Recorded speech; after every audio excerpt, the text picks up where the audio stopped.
This is Hidden Killers Week in Review. A look back at the most prolific stories of the week. This is the Hidden Killers Podcast with Tony Brueski and continuing coverage of the case against Bryan Kohberger. That it is. I'm Tony Brueski. Thank you for joining us for our live coverage of the sentencing of Bryan Kohberger, the man who took the lives of 4 Idaho college students in late 2022. Let's take you right now directly to the courthouse in Moscow, Idaho, where the sentencing of Bryan Kohberger is getting underway right now. 00124316665, State of Idaho versus Bryan Kohberger. Defendant is present in custody with counsel, Ms. Taylor, Ms. Massoth, Ms. Barlow. The state is represented by Mr. Thompson, Ms. Jennings, Mr. Hurwitz, Mr. Nye, and Ms. Allen. This is the time set for sentencing in this case. The defendant previously entered a plea of guilty to 4 counts of first-degree murder and 1 count of felony burglary. In exchange, the parties stipulated to recommend a sentence consisting of, on burglary, 10 years fixed, on each of the 4 counts of first-degree murder, life fixed. The parties waived pre-sentence investigation. To my understanding, neither party submitted a sentencing memorandum or other materials for the court. Court is familiar with the file and the evidence submitted previously by the parties as it has reviewed them throughout the case and in anticipation of trial.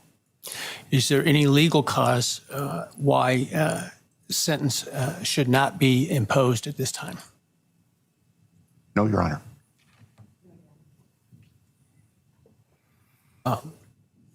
Does the state, before impact statements and arguments, wish to present evidence today? Your Honor, the state does not intend to present evidence in a documentary sense. We have provided the court through the clerk with photographs that we would like to use during the course of our sentencing argument. Sure. All right. Thank you. But no testimony other than impact statements? That's correct, Your Honor. All right. So with that, let's start with then impact statements. Ms. Jennings will be introducing the And my understanding, just so I'm clear, I indicated through the trial court administrator that we need to see if any of the victims wish to have the camera not running and audio only. And my understanding is all of them indicated they are fine with the video. Is that correct? Yes, Your Honor, that's correct. All right, very well. Go ahead, Ms. Jennings.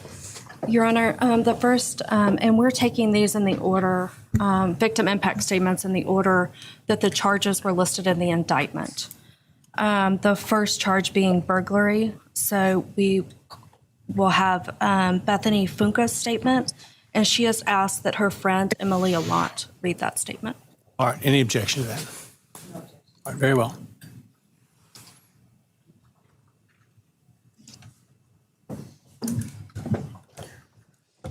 Thank you, Your Honor. I'll be speaking on behalf of Bethany, and so, yeah, here it reads. My name is Bethany Funk, and I was roommates with Maddie, Kaylee, Xana, and Ethan. I not only lost some of my best friends, but I also lost a sister. Never in a million years would I have thought that something like this would have happened to my closest friends. I thought that we were going to wake up and go upstairs, see them and tell them how they had scared us and that they were going to tease us about how we are constantly scaredy cats. I make jokes about it as we would go to Taco Bell like always. But sadly, that is not what happened and what turned out to be my worst nightmare. When I first woke up that morning, I had no idea what happened. I woke up around 7 with a terrible toothache, so I called my dad, who is a dentist, and he asked what I should do.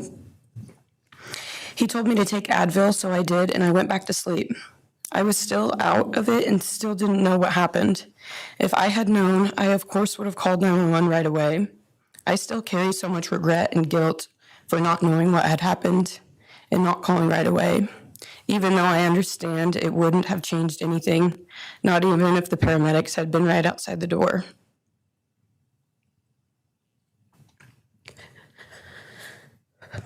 I was so frantic that morning and scared to death, not knowing what had happened. And when I made the 911 call, I couldn't even get out the words. And from then on, I don't remember a thing. It was like my brain wiped that whole memory. That was the worst day of my life. And I know it always will be.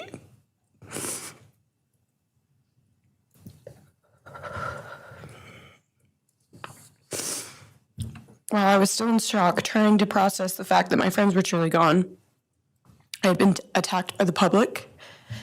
I was grieving, numb, and unsure of what had happened was even real. And at the same time, I was getting flooded with death threats and hateful messages from people who did not know me at all or know the dynamic of our friendship.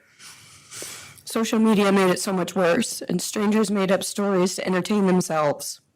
The media harassed not just me, but also my family. People showed up at our house. They called my phone, my parents' phones, other family members' phones, and we were chased while I was still trying to survive emotionally and grieve the loss of my friends. I hated and still hate that they are gone, but for some reason, I am still here and I got to live. I still think about this every day. Why me? Why did I get to live and not them? For the longest time, I could not even look at their families without feeling sick with guilt. I did not know what to say or what to do. I was terrified that my presence just made their pain worse.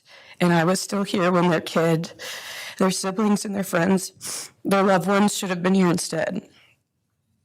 After everything happened, I was afraid to go into my own backyard or alone in my house. I was scared that the person who did this would come for me next. I was always scared that the media would try to catch me at any moment of any day, even when I was just walking around my house. I made my parents close all the blinds during the day so no one could see me even in the slightest chance. I barely left the house, and when I did, I made sure I was never alone. I slept in my parents' room for almost a year. I made them double lock every door, set an alarm, and still check everywhere in the room just in case someone was hiding. And I still check my room every night before, and I double lock it. I have not slept through a single night since this happened. I constantly wake up in panics, terrified.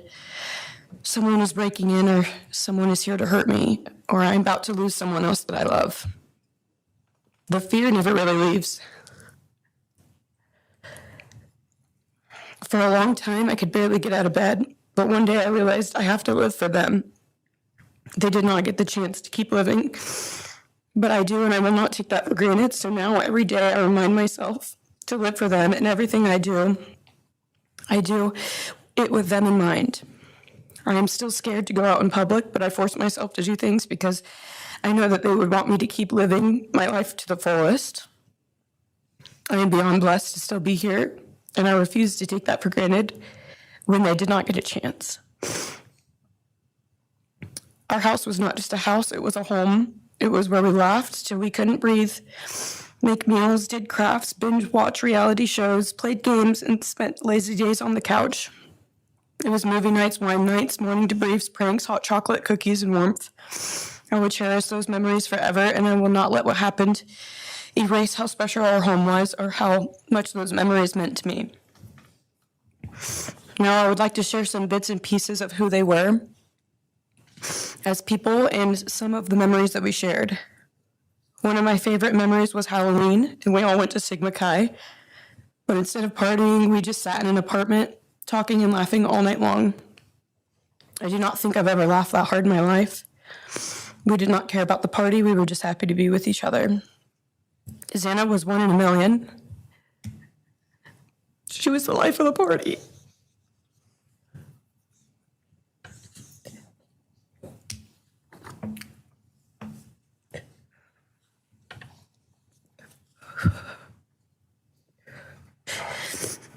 But she was also the kindest and funniest person I knew.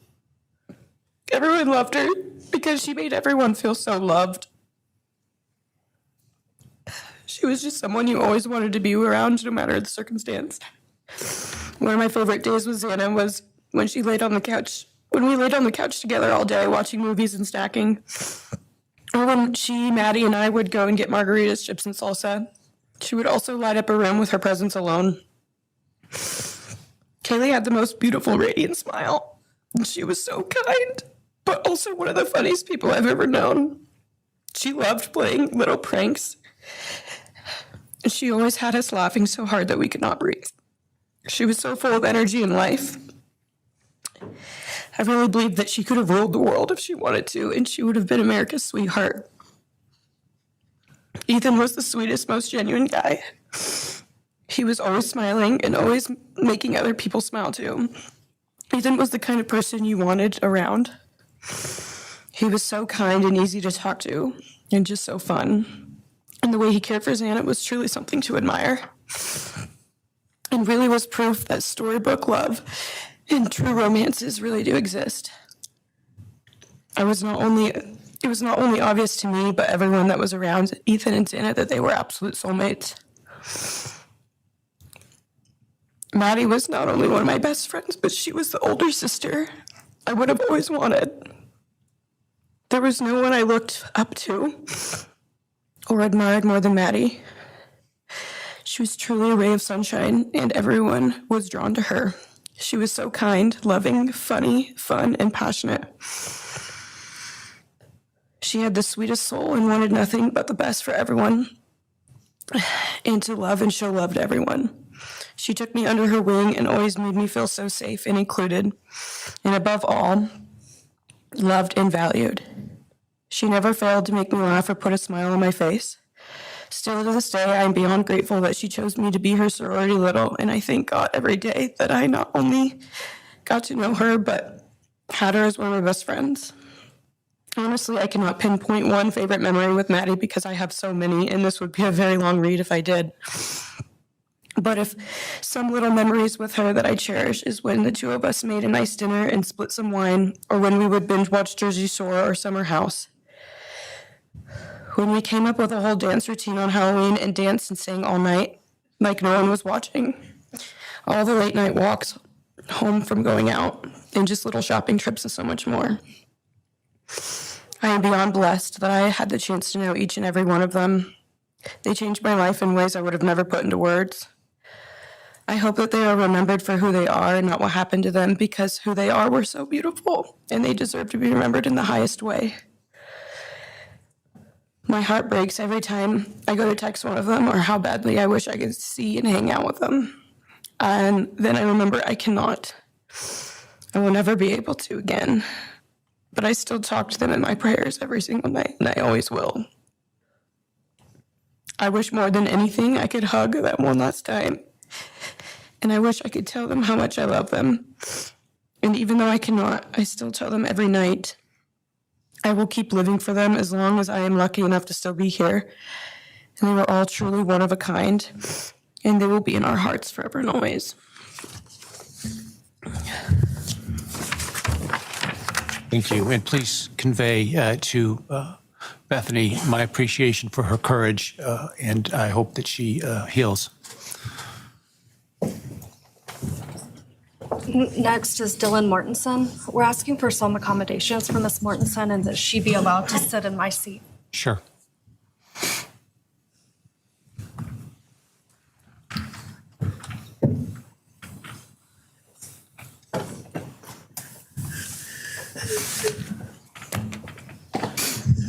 Dylan, just take your time, all right?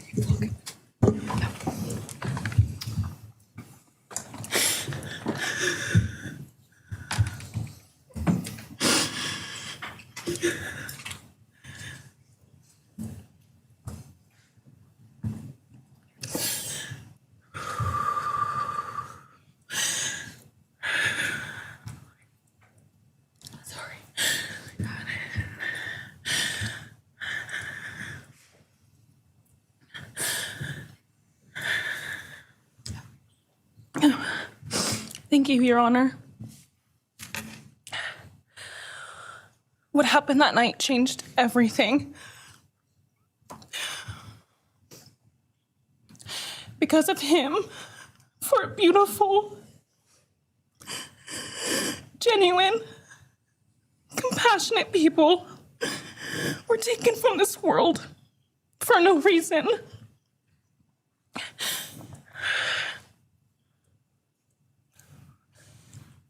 He didn't just take their lives. He took the light they carried it into every room. He took away how they made everyone feel safe, loved, and full of joy. He took away the ability for me to tell them that I love them and that I'm so proud of them. He took away who they were becoming and the futures they were going to have.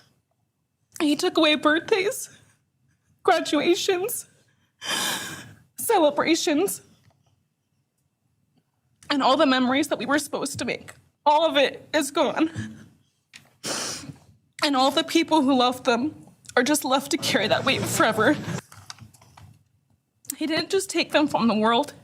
He took them from me, my friends, my people who felt like my home, the people I looked up to and adored more than anyone. He took away my ability to trust the world around me. What he did shattered me in places I didn't know could break. I was barely 19 when he did this. We had just celebrated my birthday at the end of September. I should have been figuring out who I was. I should have been having the college experience and starting to establish my future. Instead, I was forced to learn how to survive the unimaginable. I couldn't be alone. I had to sleep in my mom's bed because I was too terrified to close my eyes. Terrified that if I blinked, someone might be there. I made escape plans everywhere I went. If something happens, how do I get out? What can I use to defend myself? Who can help?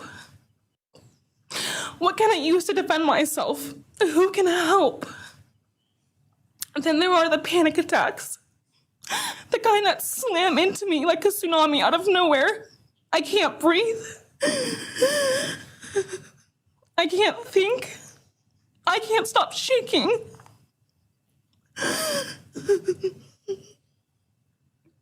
All I can do is scream because the emotional pain and the grief is too much to handle. My chest feels like it's caving in. Sometimes I drop to the floor with my heart racing, convinced something is very wrong. It's far beyond anxiety. It's my body reliving everything over and over again. My nervous system never got the message that it is over, and it won't let me forget what he did to them. People call me strong. They say I'm a survivor, but they don't see what my new reality looks like. They don't see the panic attacks, the hypervigilance, the exhaustion, the way I scan every room I enter, the way I flinch at sudden sounds. They don't know how heavy it is to carry so much pain and still be expected to keep going, and that's because of him. He stole parts of me I may never get back.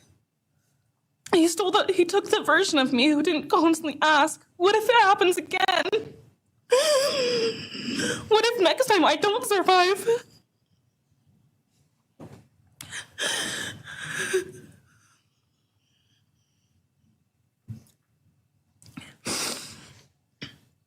He may have shattered parts of me, but I'm still putting myself back together.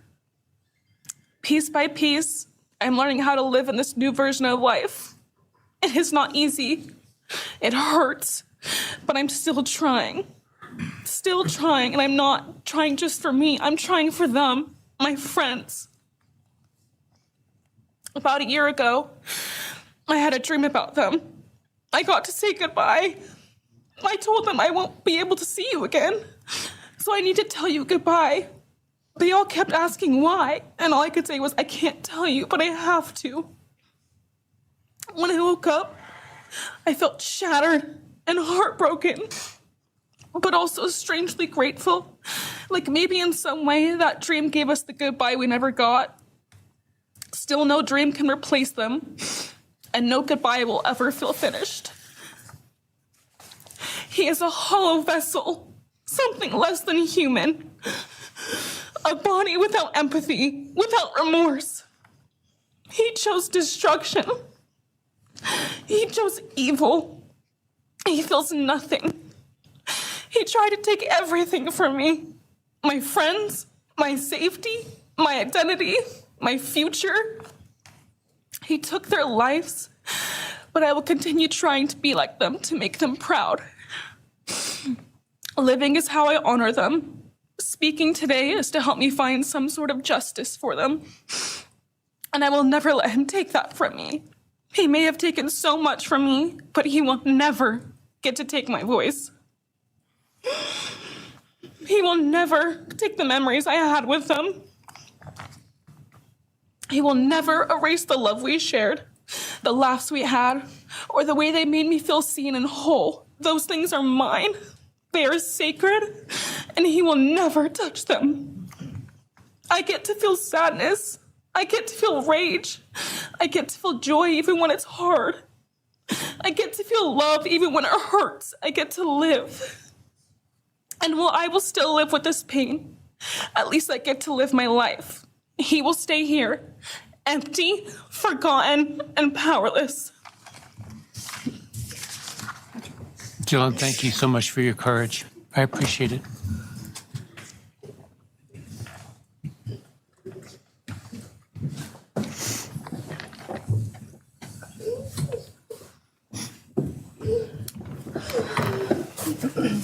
Next, we have members from the Madison Mogan family. First would be Scott Laramie, Madison Mogan's stepfather.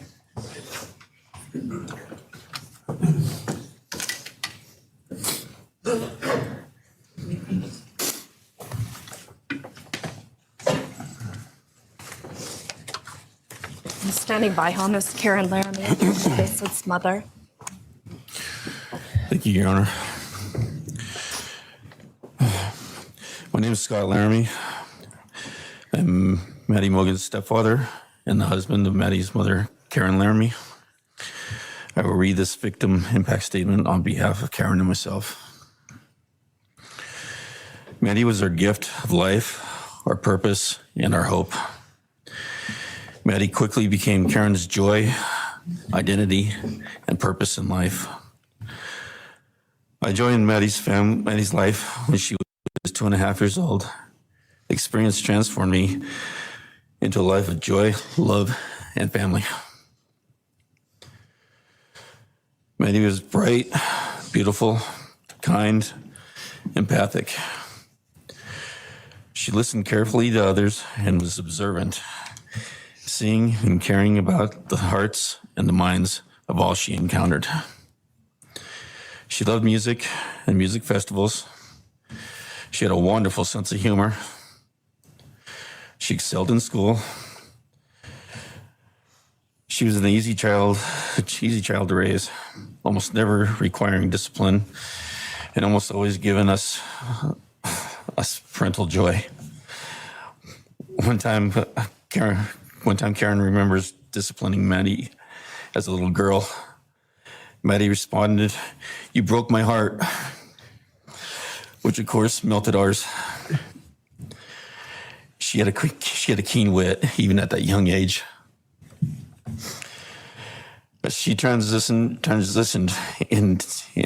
into teenage years, she prioritized us and extended family over many of the distractions that capture teenagers. She showered us with her presence and love at family events, barbecues, picnics, birthdays, holidays, and others. She spent countless hours with her papa, her Uncle David, Aunt Nadine, and her other close family and friends.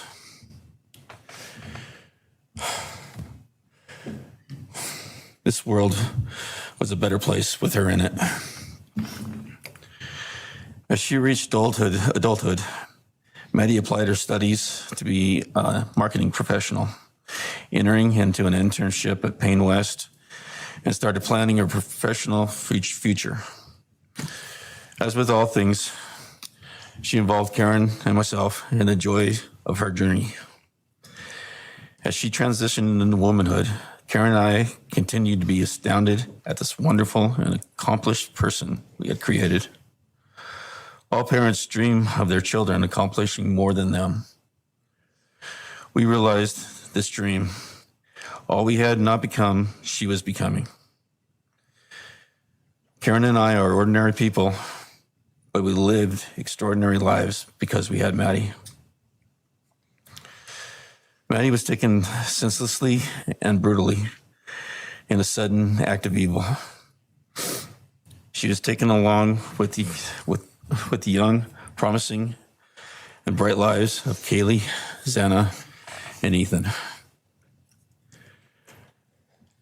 First, we felt disbelief. Next, we felt disorientation. Then we felt grief overcome us. Our grief is compounded even more for the Goncalves, Kernodle, and Chapin families. We speak of hope and healing,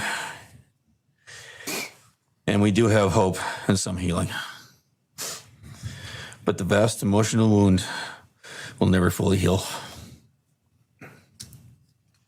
Since Maddie's loss, there's emptiness in our hearts, home, and family, an endless void. After losing your mother in a car crash, Karen took years to grieve and recover. The feeling that her life with Maddie and A was perfect helped her to start to heal. Now, this is no longer perfect. After Maddie's loss, Karen felt like she was spinning out emotionally collapsing into anxiety and depression. She sometimes asks, how am I supposed to go on when I've lost my favorite person in the world? I felt the same, and we continue to struggle. The loss of Maddie has impacted so many beyond our family. Her second family is her sorority sisters who grieve alongside us. She has so many close friends who suffer from her loss. We will continue to be. Her loss will continue to be felt by the Vandal community, including Vandal Solutions on campus, where she volunteered her time for others.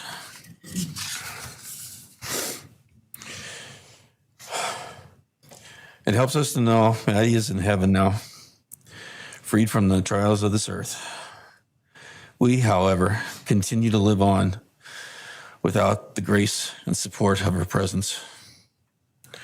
We will grow old without our only child, our bright, beautiful friend and daughter.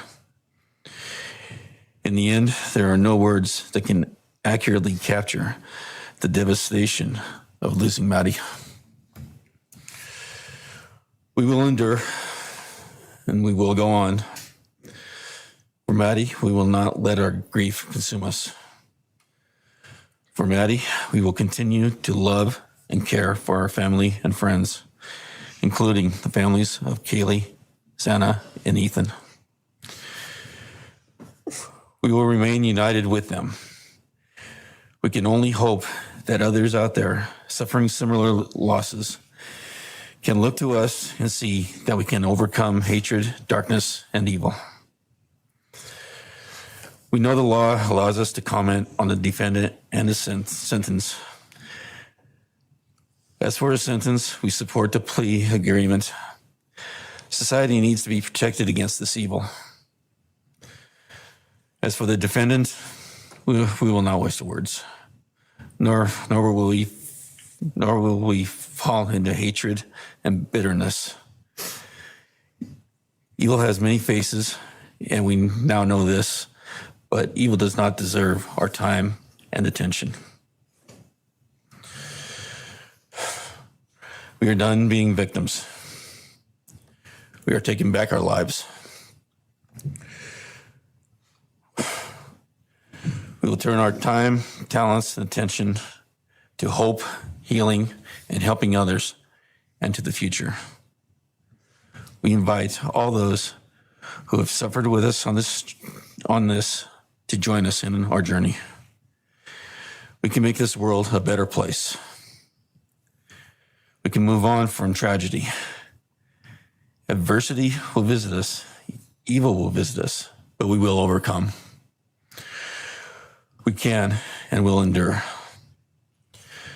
Karen and I express our gratitude to Your Honor and to the prosecution team for allowing us the opportunity to make this statement. Thank you. Thank you so much for your courage, and I am so sorry for your loss. God bless you. Your Honor.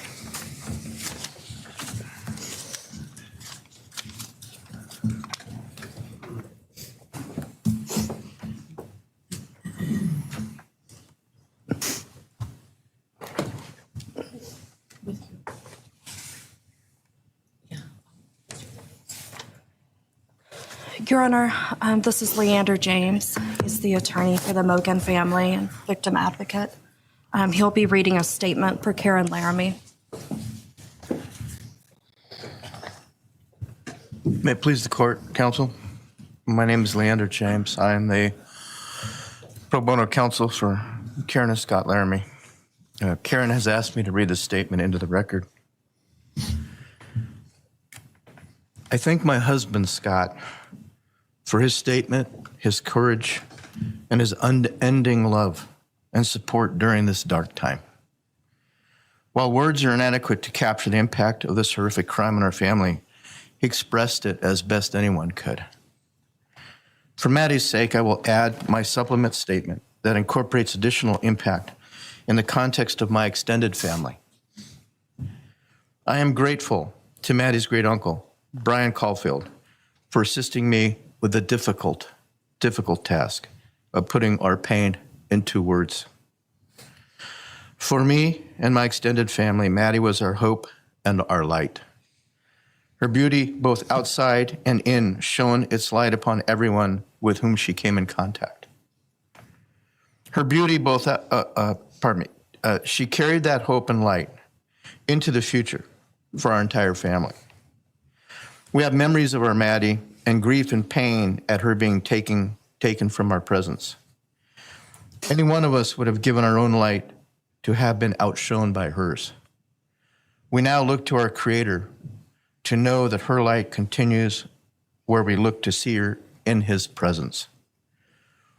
Those who commit evil for their own twisted gains and purposes truly defile the efforts and sacrifices of mothers, fathers, families, teachers, clergy, public servants, service members, and all those who commit themselves to the greater good, freedoms, and the future light of our nation. Condemnation falls heavily upon those who squandered the lives of our future hopes and dreams. Some may offer forgiveness for what the defendant has done. However, we cannot at this time, or perhaps ever, nor will we ask for mercy for what he has done. His acts are too heinous. The agony and grief he has caused, too great. But we will waste no further words or thoughts on him. For Maddie's sake, we will move on. We will do our best to carry Maddie's light into this world and make it a better place. I thank the court and the prosecution for allowing me the opportunity to make my statement. And I thank all those who have and will support my family and the families of Kaylee, Xana, and Ethan. Thank you. Thank you. Thank you, Mrs. Laramie. Appreciate it.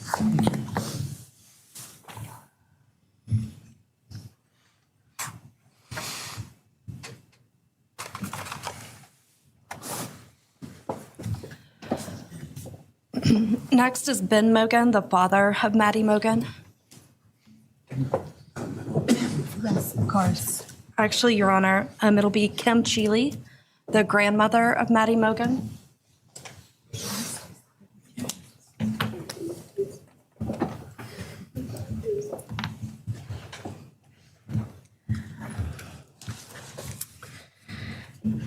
My name is Kim Cheeley. I was Maddie Mogen's paternal grandmother, as Ben Mogen, her father, is my son. I'm here today with my sister Lori Cheeley, Maddie's great aunt, and my son Ben Mogen, and my daughter-in-law Corey Hatrock. I'd like to begin by thanking a number of people involved in bringing this case to closure.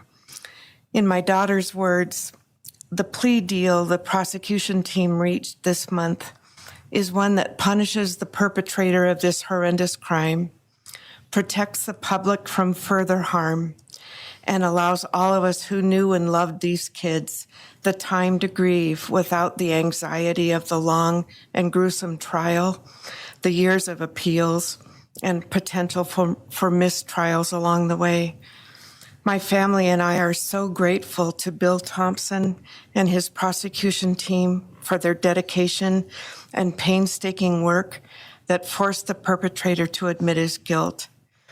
We want to thank the Idaho State Police, the Moscow Police Department, the FBI, and Judge Hippler. We'd also like to thank the University of Idaho officials who have treated the families of the victims with such dignity and kindness, and who have honored the 4 victims beautifully.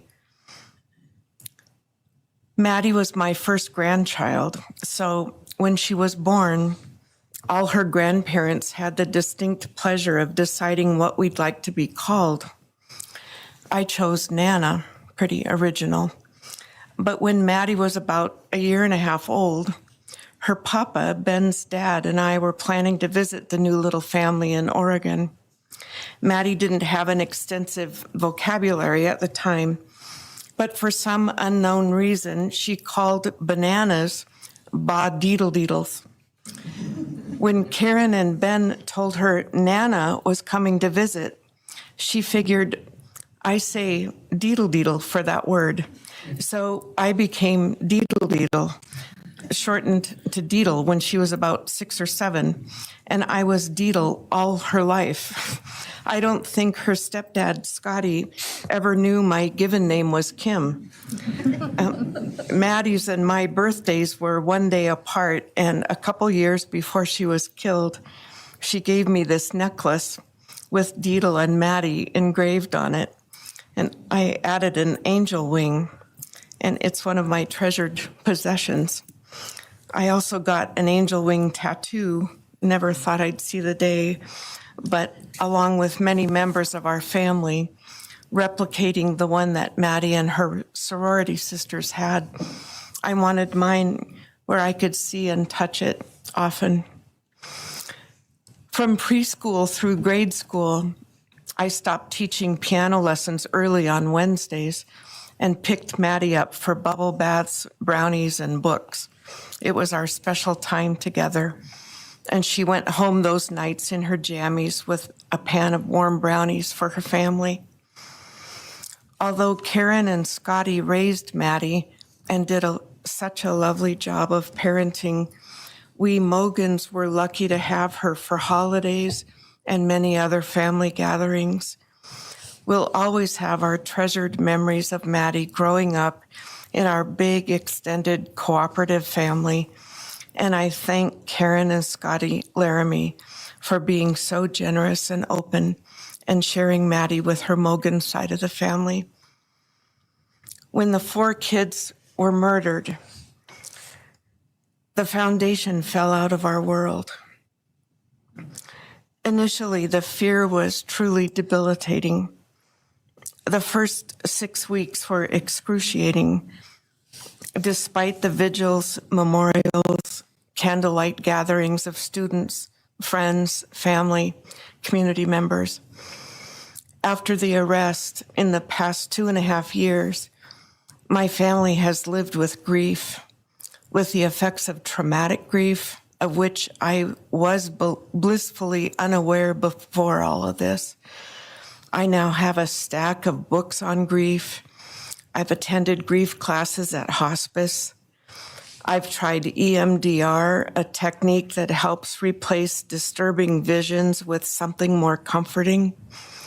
My son, Ben, his two sisters, Maddie's aunts, and I have all experienced depression and anxiety and sleep disturbance, requiring medical intervention at times.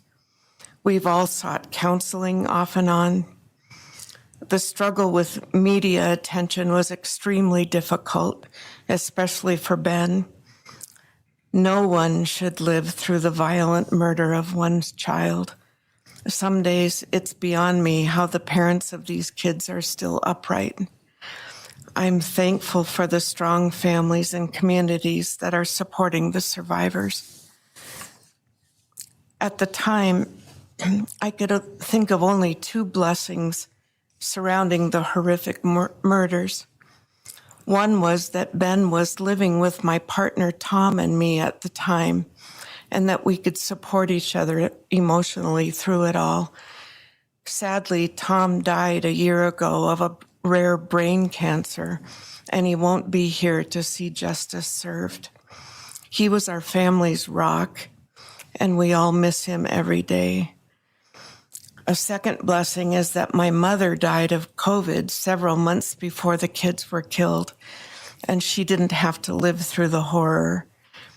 It was difficult to identify blessings. So we've all lost our dear child and a future with her. I ache for the loss of the dreams that she and her true love, Jake, held. And my heart goes out to Karen and Scotty and your side of Maddie's family. You've had more than your share of loss. My heart aches for the kids' roommates and the families of the other victims, and also the family of the perpetrator.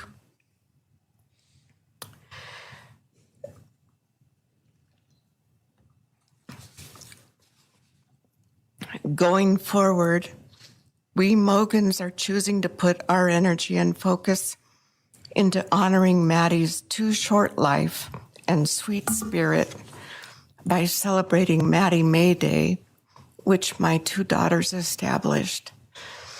On May 25th each year, Maddie's birthday, we encourage folks to do random acts of kindness in Maddie's name. In my daughter Katie's words, may we all protect our peace in whatever way possible, unite in community, and focus on joy. Please do an act in kindness in Maddie's honor during this week, so a glimmer of Maddie's light may live on. Thank you. Thank you, Lynn. I appreciate your courage, and bless you and your family. Thank you.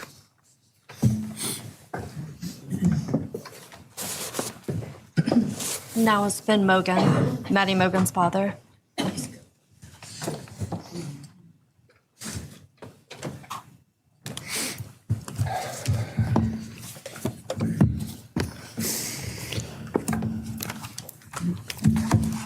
I'm Benjamin Mogan. I'm Maddie's dad. And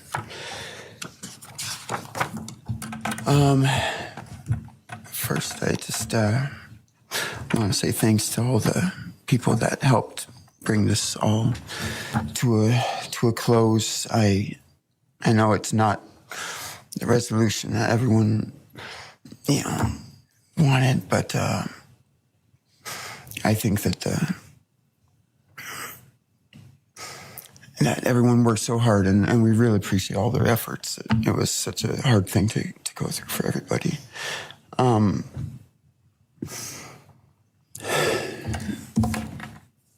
Maddie was my only child that I ever had.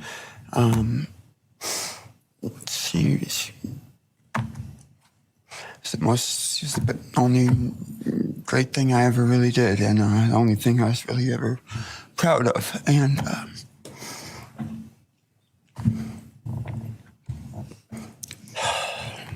thought we would have the rest of our lives together to be together and to know each other, and I took for granted the times, she was in college, and I thought, oh, well, we'll have the rest of our lives to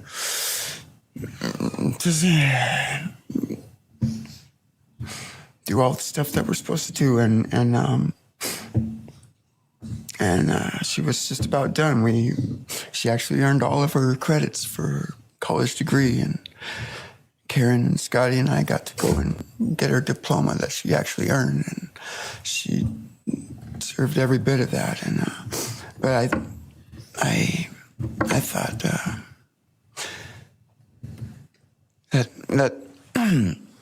that was going to be just the beginning of a long life together, and we never got that.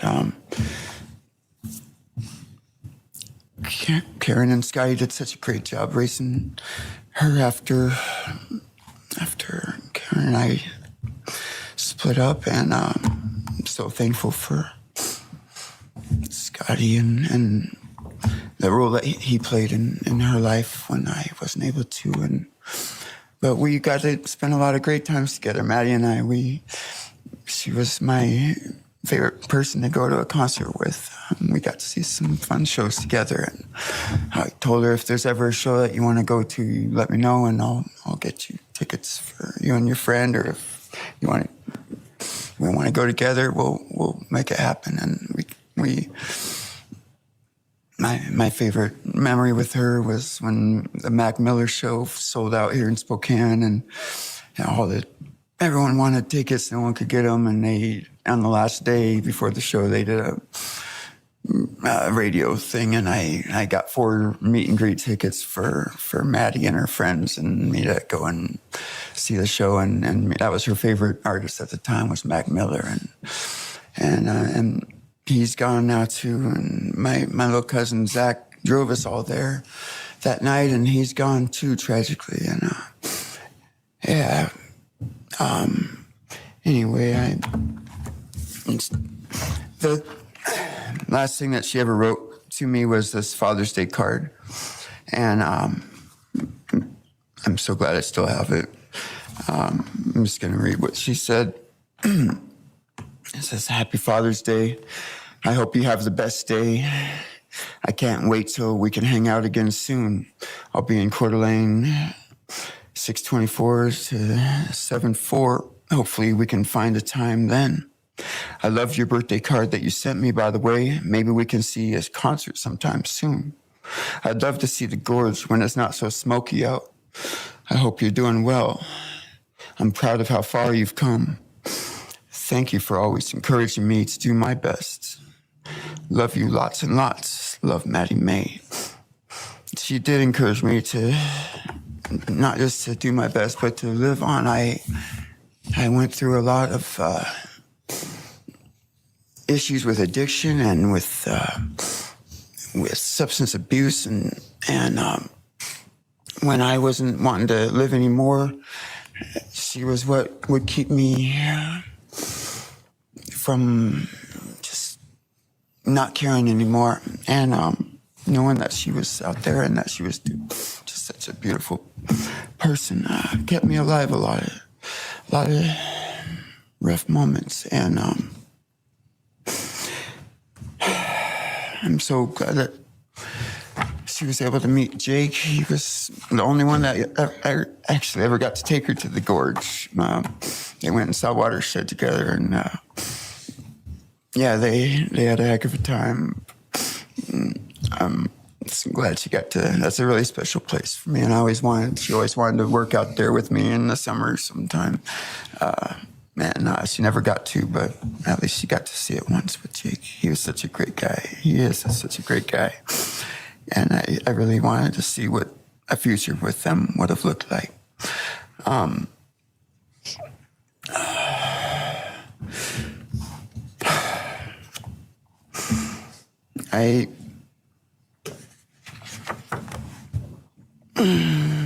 never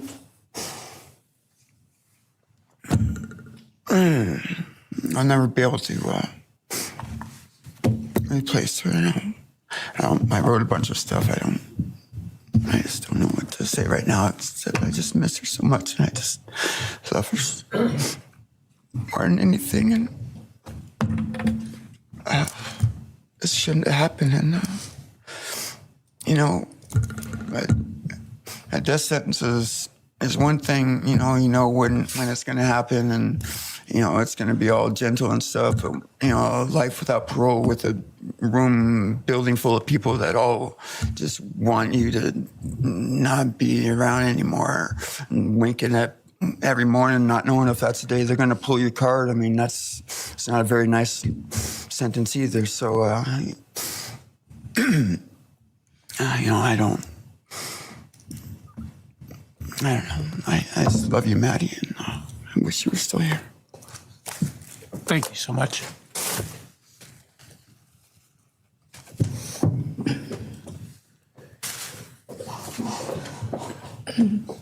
Your Honor, next would be members from the Kaylee Gonsalves family. First will be her father, Steve Gonsalves.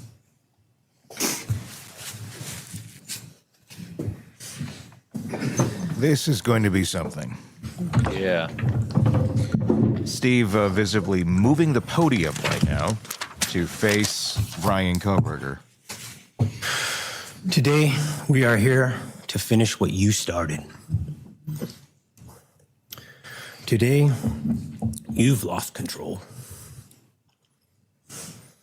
Today, we are here to prove to the world that you picked the wrong families. The wrong state, the wrong police officers, the wrong community. You tried to break our community apart. You tried to plant fear. You tried to divide us. You failed. Instead, your actions have united everyone in their disgust for you.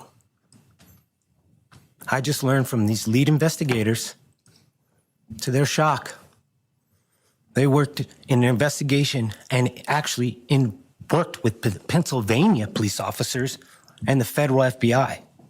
You united everyone. Everyone was united after you. None of us are divided. We are united in our disgust and our love for these children. Today, you have no name. Because when this all started, we all came together and we said, let's stop even talking about his name and just use initials. So even the media just calls you BK. That's all you are. Looking back when the police officers knocked on my door, told me what happened to my child, told me what happened to Maddie Mae, I don't think he was even out of the driveway before my kids turned around, looked at me and said, what do we do, Dad?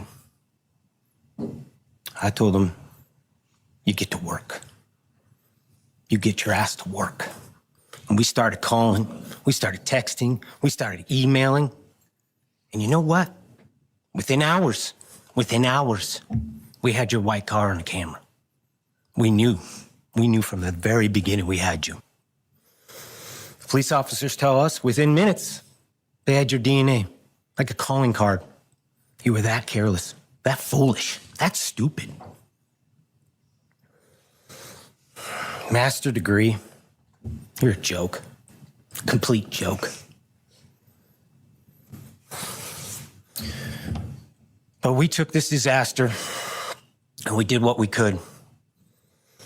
We put everything online. We took our kids, we took our images, we took everything that they did, their videos, their photos, the girls' pranks, Ethan singing. We put it out there, we shared it with the world. And the world united. And all they ended up, when they talked about this case, is they talked about Kaylee Jade, Maddie Mae, Xana, and Ethan. Everything what these people meant to us, a father, a mother, a brother, a sister, we shared that with our community. Then we shared it with our state. We shared it with the country, and eventually we shared it with the world. The world's watching because of the kids, not because of you. Nobody cares about you. You're not worth the time, the effort to be remembered. In time, you will be nothing but two initials forgotten to the wind. No visitors, nothing more than initials on an otherwise unmarked tombstone. From this moment, we've all started.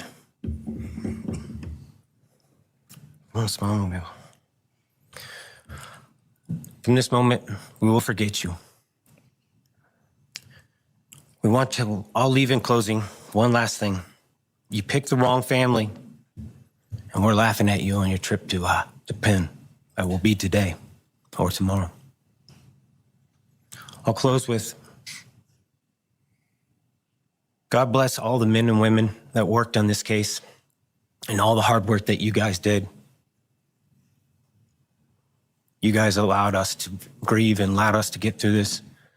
The amount of work that you guys put together and the way that you guys put it together was beautiful. There was hard times to be expected, but thank you all, and God bless. Thank you. He totally disassembled what Your Honor, he next shall not is be named valued. Stephen Gonsalves, Kaylee's brother.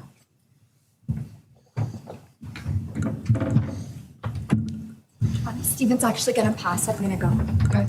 Olivia Gonsalves, Kaylee's sister. Hello. I'd like to start by thanking the court for allowing me the time and opportunity to speak today. My name is Olivia, and I'm the big sister of Kaylee Gonsalves, and I was blessed to love Madison Mogan as a sister too. I'm not here today to speak in grief. I'm here to speak in truth. Because the truth is, my sister Kaylee and her best friend Maddie were not yours to take. They were not yours to study, to stalk, or to silence. They were two pieces of a whole, the perfect yin and yang. They are everything that you could never be. Loved, accepted, vibrant, accomplished, brave, and powerful. Because the truth about Kaylee and Maddie is they would have been kind to you. If you had approached them in their everyday lives, they would have given you directions, thanked you for the compliment, or awkwardly giggled to make your own words less uncomfortable for you. In a world that rejected you, they would have shown mercy. Because the truth is, I'm angry. Every day I'm angry. I'm left shouting at the inside of my own head everything I wish I could say to you. The truth about me is when I heard the news, I didn't cry. I listened for them. I promised them I would, that I would fight for them, that I would show up no matter what it cost me. I swore I'd never let them feel alone. Because you see, I've always been their heavyweight. I've always been the one to fight the battles they didn't feel ready to fight themselves. All it ever took was a call, and they knew I would handle it for them, no matter the time, no matter the cost.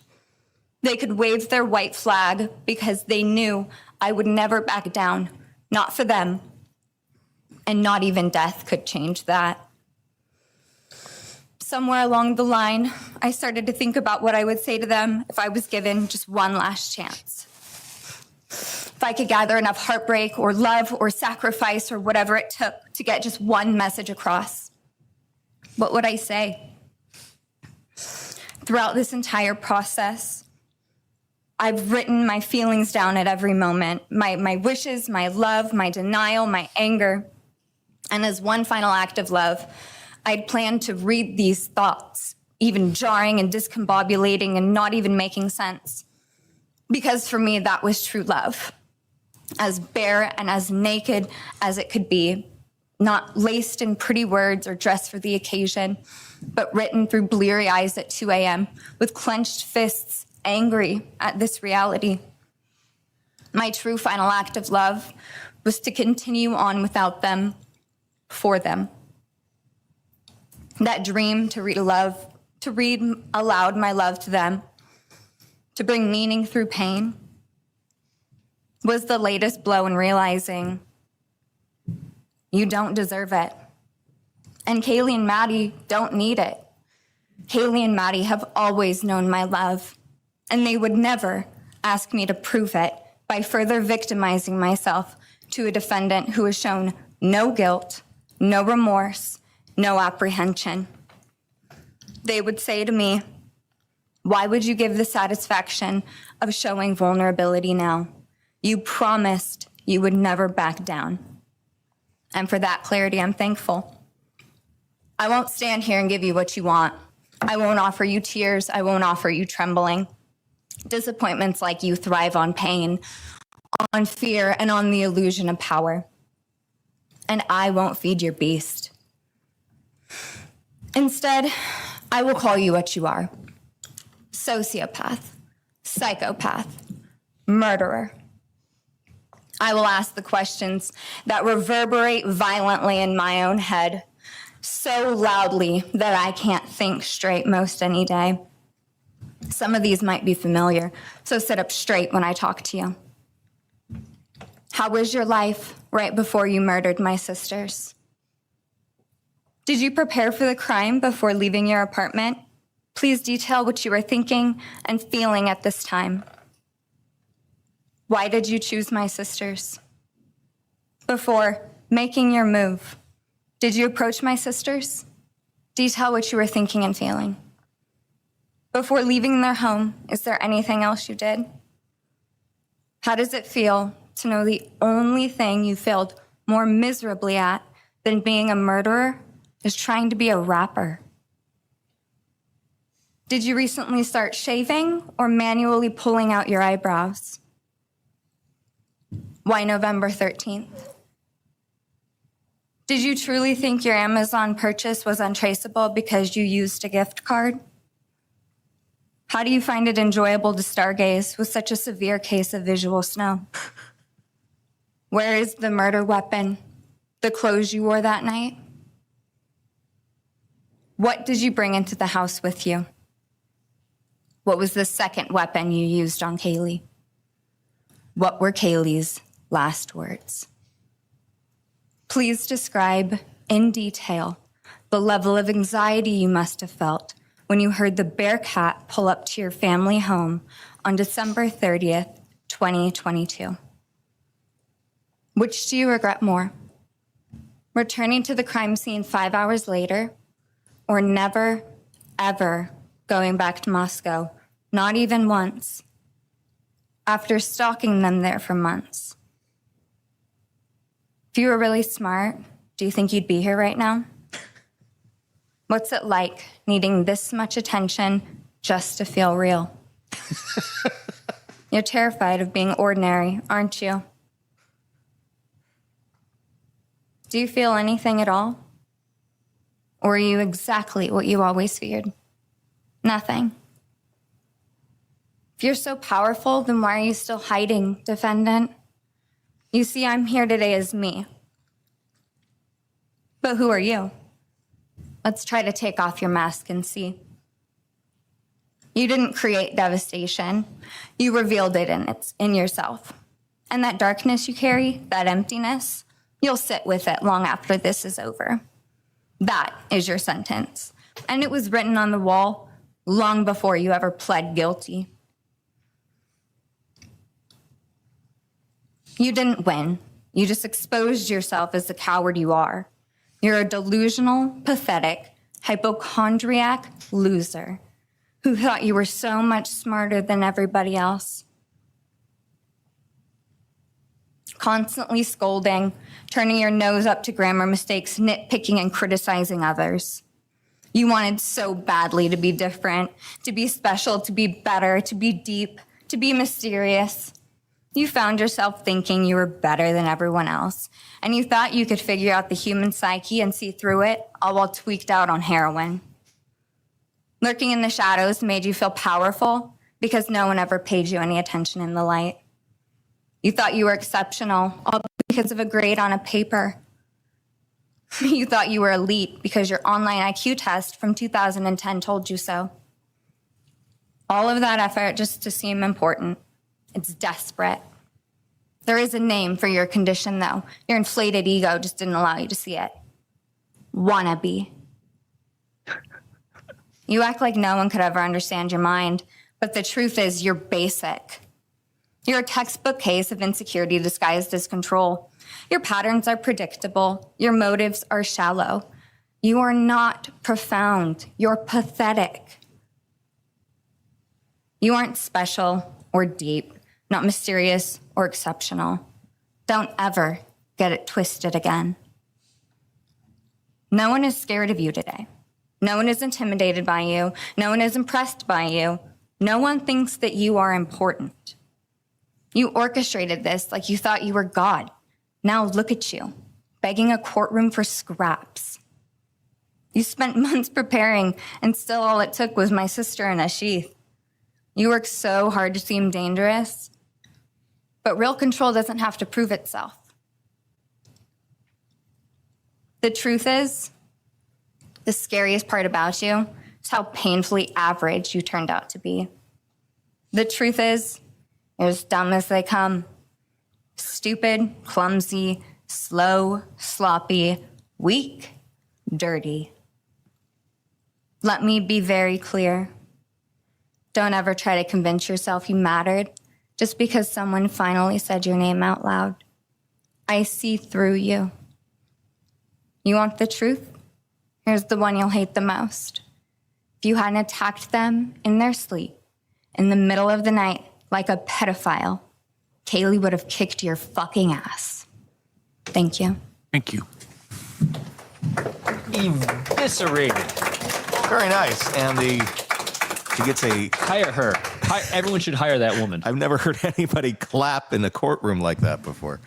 God dang, that was the best evisceration I've ever seen of another human being. And exactly what he needed to hear. Yeah. That's the only thing that resonated, because that's the only thing. She stripped him. Next is Christy Gonzalez, Kaylee Gonzalez's mother. This family was amazing. Let's see what Mom has to say. How do you top that? I think she might. Jeez. Strong family.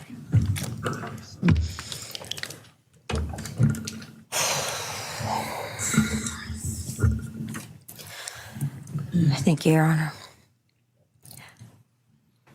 I never imagined having to speak to someone so devoid of humanity. For a long time, I didn't think I'd find the words low enough to meet you where you are. But now I realize this isn't about you. It's about what you've done to me, and I need you to hear it. When you murdered my daughter, Kaylee Jade Gonzalez, you didn't just take her life, you shattered others.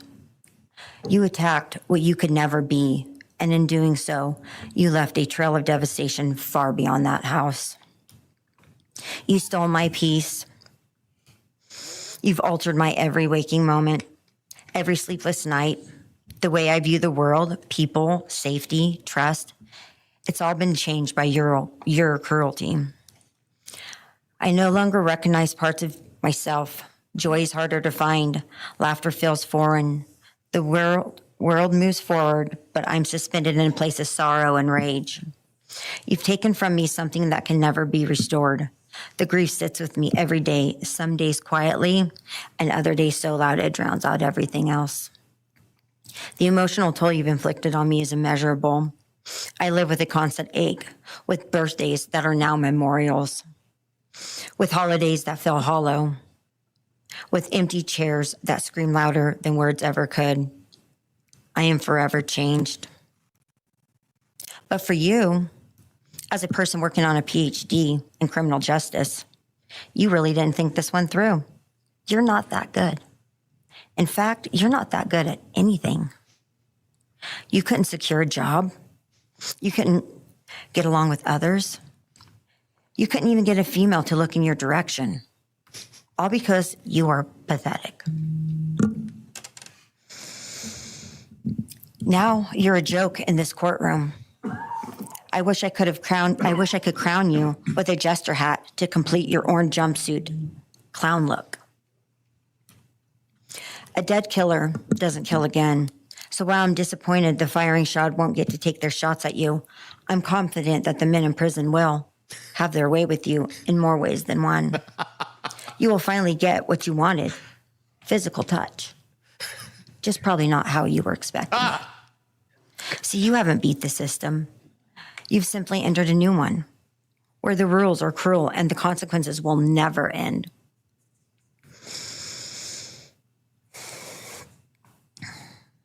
You're entering a place where no one will care who you are and no one will ever respect you. You will be forgotten, discarded, used, and erased. You will always be remembered as a loser, an absolute failure. And when those prison doors slam shut behind you, I hope that sound echoes in your heart for the rest of your meaningless days. I hope it reminds you of what we all already know. You're nothing. May you continue to live your life in misery. You are officially the property of the state of Idaho, where your fellow inmates are anxiously awaiting your arrival. But it's okay, because they're there to help you. Hell will be waiting. Quick message from our youngest daughter. Aubrey wanted to say, you may have received A's in high school and college, but you're going to be getting big D's in prison. Thank you.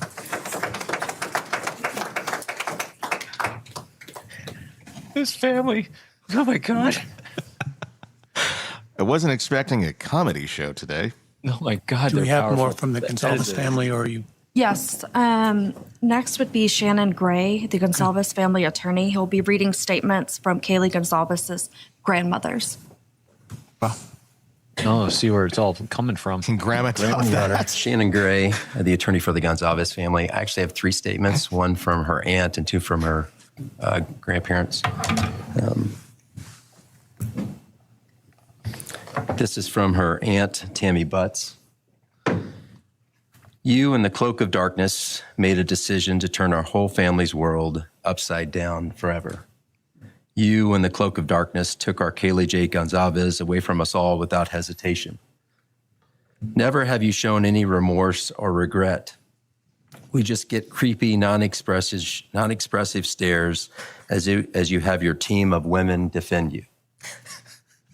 Kaylee was a strong, kind, fun-loving, caring person, and she will greatly be missed by all her family and friends for the rest of our lives. And she painted. She had goals in life that you took from her and us. We lose on watching her enjoying her life, working hard and building the future she wanted. She was ready to start that after college life. You in the cloak of darkness took it all away. You left us without her future wedding, her future children that she would have added to our family. No more talking to her on the phone, going for a coffee, celebrating holidays. It's all gone. You in the cloak of darkness gave each and every one of Kaylee's family members their own lifetime sentence.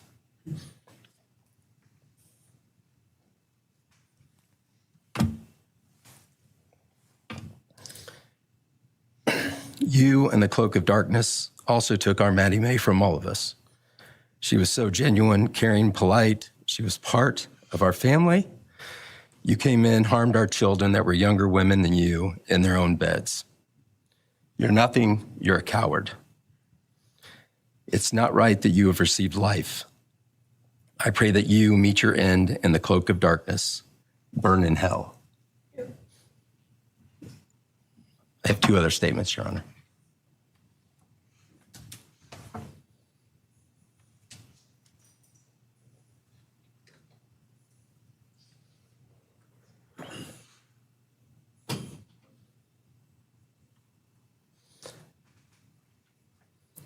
This is Linda Lucan's statement. This is Kaylee's grandmother. I really don't know how to address something so inhumane, but I will try. Nothing in the past 2.5 years has made any sense. All I get is you cowardly went into a home at night, filled with what I'm sure you thought was all sleeping girls, and went on a vicious killing spree for no other reason but to appease your demonic urges. You took my granddaughter Kaylee from us, plus 3 other beautiful lives. You took my granddaughter Kaylee, beautiful, sweet-souled, doll-faced Kaylee, who was getting ready to start her amazing life, who had such a bright future. who was loved by so many, who you were so envious of. She had a life you could never have. You are so beyond human. You're definitely a demon from hell. I truly wish your punishment would be the same death you inflicted on our kids. But I think you will meet some new friends in prison who will be there just to help you. Thumbs up.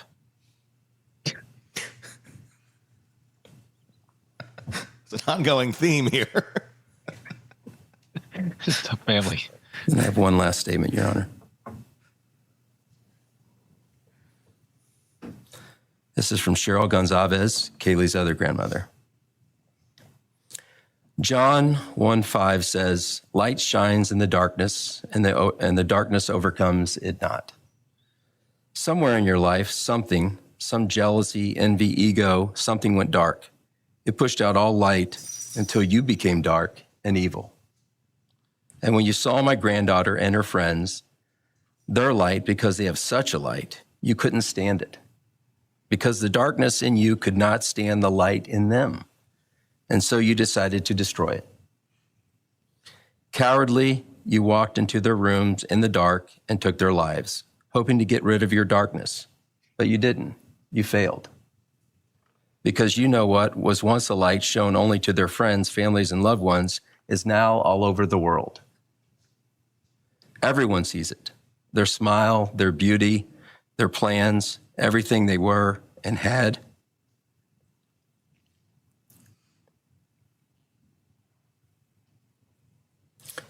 And you think you put a close to it, even that, but you didn't. Because they still exist. They are still light. They are still beautiful. You can never take that away. They will always be in the light of all eternity. And you will be in the darkness because you could not overcome it. You failed. I want you to be gone, more than gone. I want you to be cast out. Cast out from my life, from my family, from this earth. I will not allow your hatred to penetrate into my own soul. You did not get that power. You are evil, and in the end, evil is eradicated. You didn't take Kaylee's light, you spread it into the world. Thank you, Your Honor. Thank you. All right. Are you moving to a different family now? All right, why don't we take a 10-minute recess, all right? So a 10-minute recess taking place here. And we are a little bit behind schedule on it. So actually we're gonna jump over into it here as they come back. And I don't know if they're back yet. I'll tell you what, I think the Gonzalez family is going to make a lot of friends, pen pals in prison when he gets out of it. They're not going to end. Wow. Yeah. I've been making my own share of broomstick jokes for the last week, and I've even brought up my theoretical business that could never exist, canteen for kills, where you fill a canteen, and but I don't think anyone's going to have any real problem doing that. I think that he is certainly going to be a big target in prison as he enters that world. I mean, were you surprised by this rage? I mean, not by the rage, but I guess the bluntness that we're seeing in court that really goes straight to the point of let's torture this man. It's been really interesting, Tony. His reaction in court is exactly, unfortunately, what I predicted, and I think what a lot of people predicted. He doesn't register any of this. I mean, he is, as these families have been saying, he is pure psychopath. No emotions register with him at all. The stories have been compelling, extremely compelling, which you expected, but they made no impact. And so if you're looking for that for a thing to make you feel better, you weren't going to get it and never will throughout this entire thing. But I got to tell you what, the Gonzalez family knew exactly where to hit him. Yeah. The only place to hit someone like this is hit him in their grandiosity. They have eviscerated anything that he held of value, his education, his smartness, his eliteness, his everything. Yeah. Any future, and they paint, and the one thing I thought that where he won again until the Gonzalez's tried ripping it away was he has something to look forward to. So I was watching Brian Enton talking about, he went to the super prison that he's going to be in for a while, maybe in the isolation for a year. He said he might be able to get out of that. He'll have an iPad. But even in a situation like that, you have hope and something to look forward to tomorrow, which rewards you, right? And what a shame that he has something to look forward to. But when the Gonzalez's come in and say, here's what you have to look forward to, I can imagine this entire family making pen pals with everyone in the population of where he's going to be and say, stand by. We're going to give you a lot of money for your commissary if you take care of our friend who's showing up. That's what I've been saying for a long time. I'm like, this is the way to take care of it. And I can imagine that is going to happen. Yeah, you can't see him not doing it. I mean, this has got to be one of the toughest families I've ever seen because they knew where to hit him. They knew where to hit him. That was really well done. Yeah. I can't believe I'm cheering for him. I mean, I didn't think there's going to be anything anyone could say that was going to make an impact on him, and he had no emotional response to it. But he's noodling it. There was very slight responses I noticed out of him when certain things were brought up. There were certain things that made him flinch. I noticed when Maddie Mogen's father was on the stand and he had mentioned something about Jake, the boyfriend. There was a flinch. Like he was very still, and then you could tell that was somewhat of a trigger point, because it was another man with this woman that he so desired. And that there was the thought that hit his mind of that guy, and he moved. Like it was there was something. I've also noticed a little bit, and I'd be curious to go back to the tape, is he seems to have slunched down in his chair a little bit as time has gone on. I've noticed that little bit of leather, like between his shoulder and the chair, has gotten slightly larger as the Gonzalez family came out and said their parts against him. Yeah, and was surprised too. I'd have to look at other tapes of it too, but his lawyers seem to have more distance with him than they've had in the past. Not his lead defense, but the assistant on his left, she actually, I saw her give that. They're being really emotionless, but she's having a slight smile when the Gonzalez's were going at him. Let's go back to court as it resumes here right now. Thank you, Your Honor. The next family is the family of Xana Kernodle. And first would be Jasmine Kernodle, Xana's sister. Jazzy.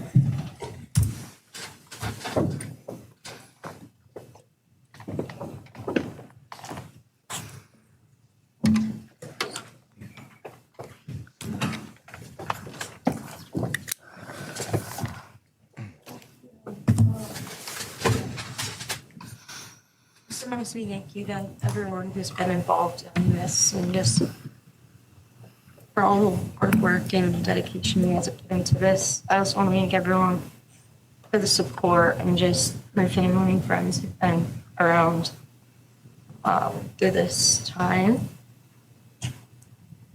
I went back and forth on whether to speak today because the truth is you don't deserve power over our feelings, my words, or me. Thank you. In the end, I realized this moment isn't about you. It's about justice for Xana, Ethan, Kaylee, and Maddie. It's about honoring the beautiful people they were and still are in God's eyes. On November 13th, 2022, a piece of my heart was ripped away. There's no way to ever fully describe the weight of losing my sister, my best friend. No sentence or punishment will ever come close to the justice Xana, Ethan, Kaylee, and Maddie deserve. Xana was everyone's best friend. She was kind, she was funny. She was a gift to each person she was able to make an impact on. Xana was someone I turned to when I needed direction or advice. Although I am her older sister, I often found myself looking up to her. She had a radiant energy that everyone loved, and she always knew the right way to approach a problem. She knew how precious and special life was, and she truly did live every day to the fullest. Yet her story was cut short by an act of evil. I believe in God, whose justice is not bound by this courtroom. I find peace knowing that judgment ultimately belongs to Him. For your sake, I hope one day you feel the full weight of what you did. I hope you take accountability. I hope you truly experience the guilt and you surrender yourself to Jesus Christ. Because no punishment on this earth can ever compare to the isolation and pain of eternal separation from God. Xana deserved more. They all did. But I come here to say this. I am strong. I am brave. I'm a fighter, just like Xana. And you don't get to control how I move forward or what I believe. I walk with the comfort of knowing I will see my sister again. Xana didn't get the future she deserved. She won't be the maid of honor at my wedding, the cool aunt to my future children. I'll never hear her laugh or see her light up a room ever again. But I will carry her with me for the rest of my life. I will live in her honor, fight to be the best kind of woman and someone she's proud of, to make sure the world never forgets who she was. Xana's story doesn't end with what was taken from her. It lives through the love she gave, the people she touched, and the legacy her family will protect. Her light still shines, and her voice will echo louder than this pain. You didn't take that from us, and you never will. Thank you.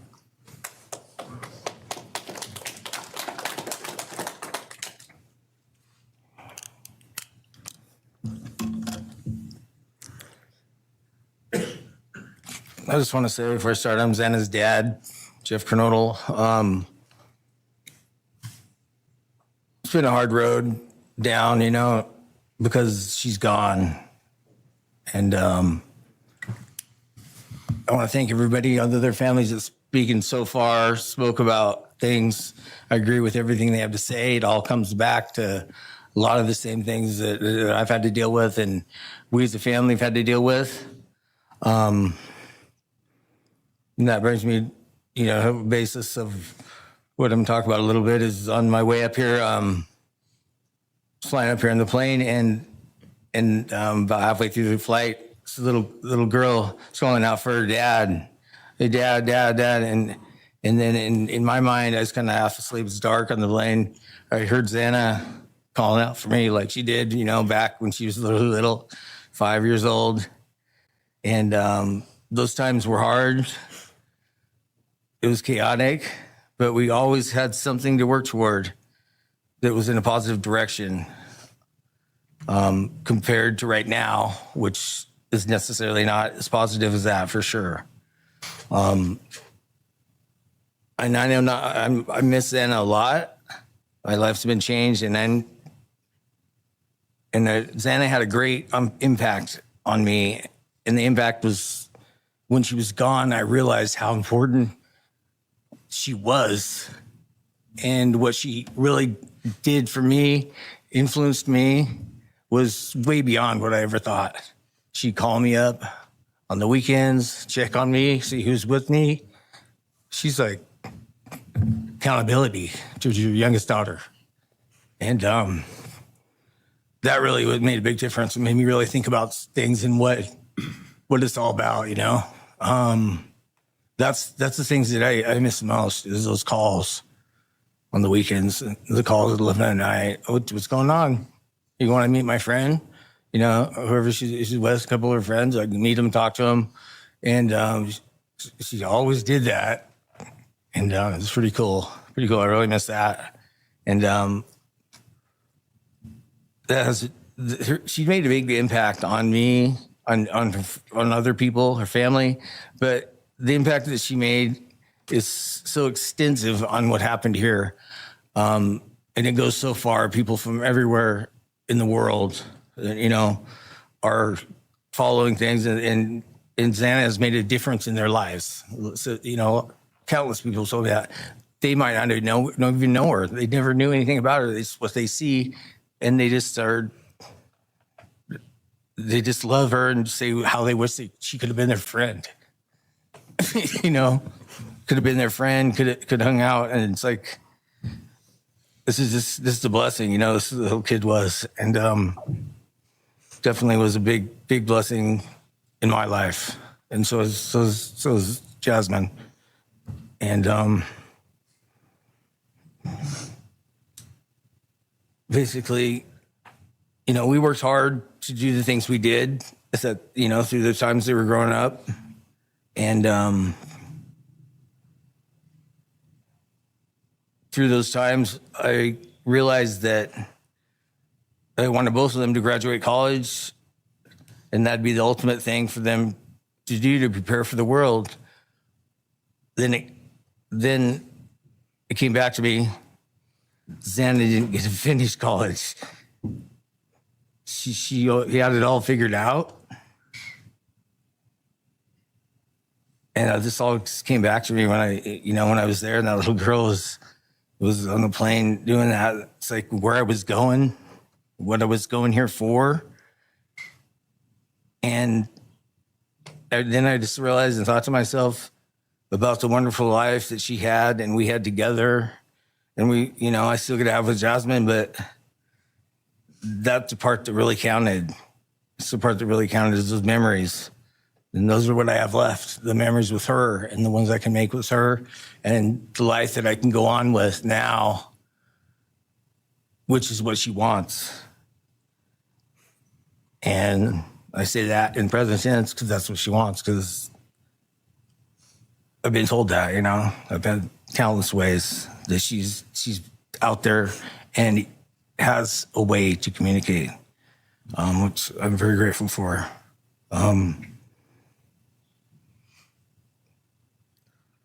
That goes to say that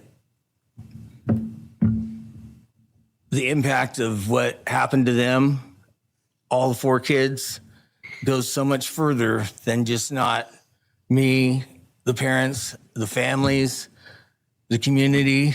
It goes so far because a lot of kids, you know, in the colleges, just for an example, they locked their doors now. The door wasn't locked in the back. You know, at Penn State or wherever it was, all the colleges I know that I've heard, they all lock their doors now. So maybe the impact that it's going to make is going to help out and maybe protect some people.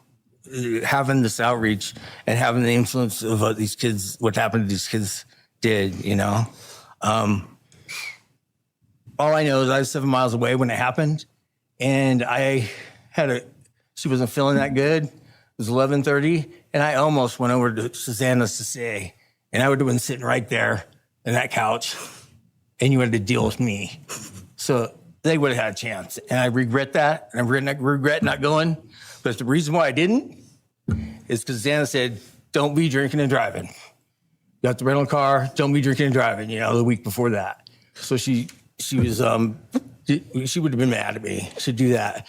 But I really wish I would have drunk and drove, you know, because they would have had a chance, all 4 of them.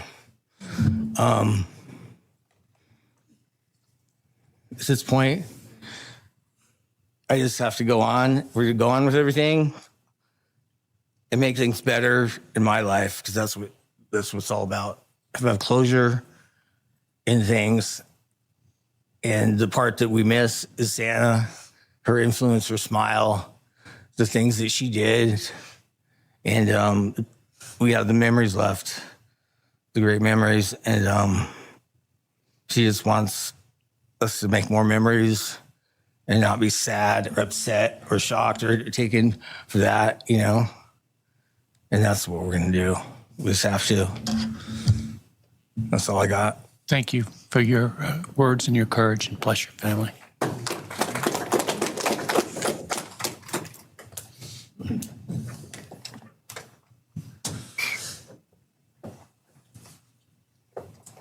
Next, Kim Carnota would like to address the court.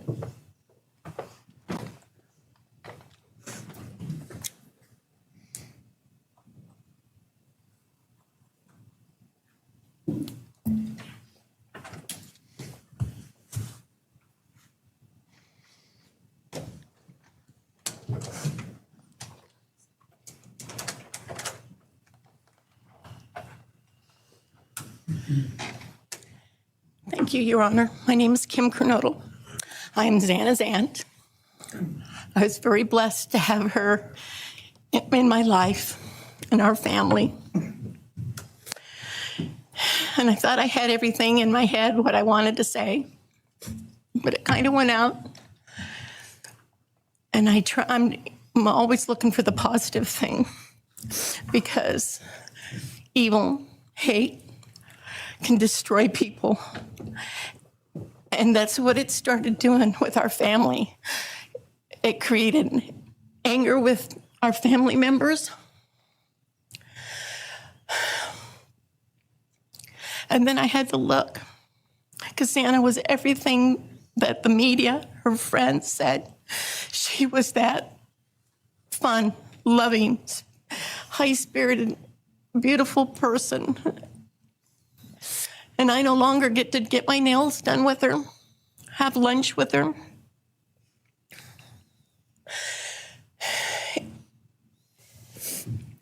Sorry. But how I look at it now is this tragedy, this horrible tragedy on all of the 4 children, has brought us closer. You united us with your actions.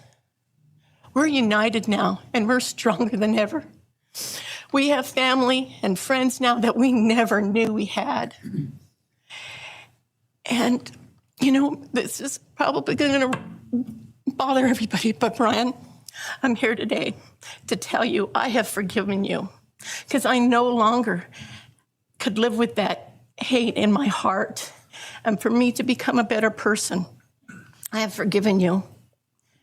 And anytime you want to talk and tell me what happened, get my number.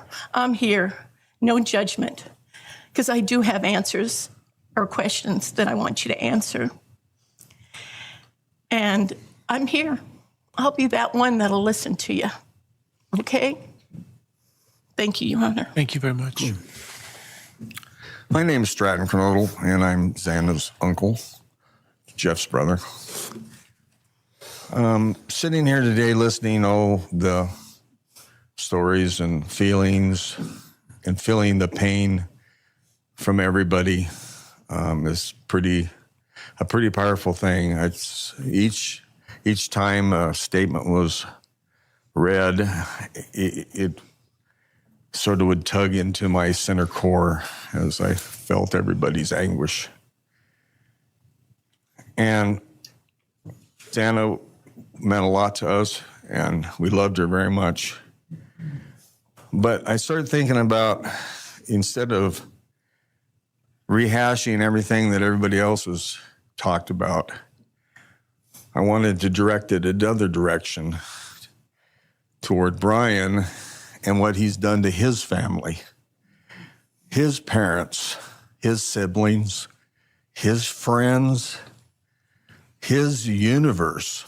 He has contaminated, tainted their family name, and pretty much made a horrible, miserable thing to be ever related to him. And I know that that's what he has to live with, and that has to be his pain. And that's all I have to say. Thank you.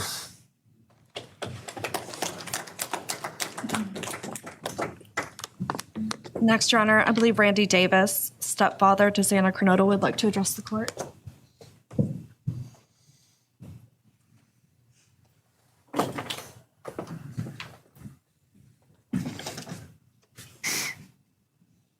Hi, my name's Randy, stepdad of Xana. I just feel the same way we all do. All of us are united because of something that happened. And I'm grateful to know and have met some new family because of this awful event. But this is probably the last time we're all going to be in the same room together. Let's be real. So I can say, I love you all, and I feel your pain. And just God bless us all, just get through it. I had stuff wrote up. It was probably best I didn't read it out. Probably get kicked out of here. So You know, I'll share one thing to you guys, not to you, with Xana. So I was working in North Dakota and came home, and Jazzy and Xana had taken our son Elijah and put him in a dress, makeup, and it was awful, you know. I was like, I don't know. She was funny. I told her she'd be in the movies and be somebody great one day like that. And now she is just above us as an angel with all the other beautiful kids. So let's hold that to our hearts, because this evil thing is not going to take nothing from us. You, man, I don't know what my limits are here, but I'm really struggling, dude. I am struggling. So I want to just be out in the woods with you just so I can teach you about loss and pain. I love God. I wouldn't take your life. That's up to him. But I guarantee you, you are weak.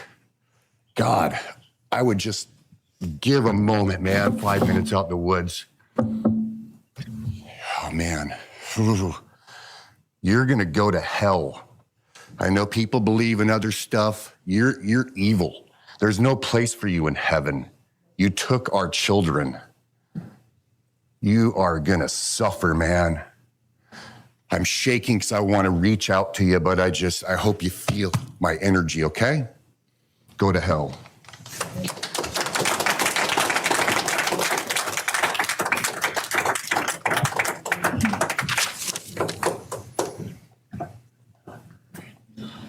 Next is Kara Northington, Xana's mother.